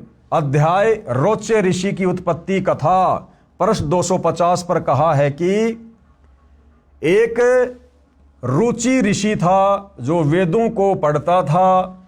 उसने विचार किया कि मनुष्य जीवन मोक्ष प्राप्ति के लिए मिला है, कि भाई मानव जन्म दुर्लभ है, ये मिले न बारंबार, जैसे तरवर से पत्ता टूट गिरे फिर बहुर न लगता डार। ये मनुष्य जन्म पूर्ण परमात्मा हमें केवल मोक्ष प्राप्ति के लिए, शत भक्ति के लिए देता है, कि मानव जन्म पाए कर जो नहीं रटे हरि नाम, भाई जैसे कुआ जल बिना फिर बनवाया क्या काम। तो रोचे ऋषि को इस बात का ज्ञान था कि ये जो मनुष्य शरीर है, ये केवल पूर्ण परमात्मा की सच्चे तत्वदर्शी संत से सत भक्ति लेकर मोक्ष करवाने के लिए मिलता है, कि मनुष्य जीवन मोक्ष प्राप्ति के लिए मिला है। इसलिए उसने न विवाह करवाया, न आश्रम का निर्माण किया, वेदों को जैसा समझा उसी अनुसार साधना करता था। उसकी उम्र 40 वर्ष हो गई थी। एक दिन उस ऋषि के पितामह यानी दादा तथा पर पितामह यानी उसका परदादा तथा पर पितामह का पिता यानी 3 दादाजी, एक पिता आकाश में दिखाई दिए। उस रोचे ऋषि के पूर्वज जो मर चुके थे, दादा परदादा उसका दादा, एक दिन उसको आकाश में दिखाई दिए।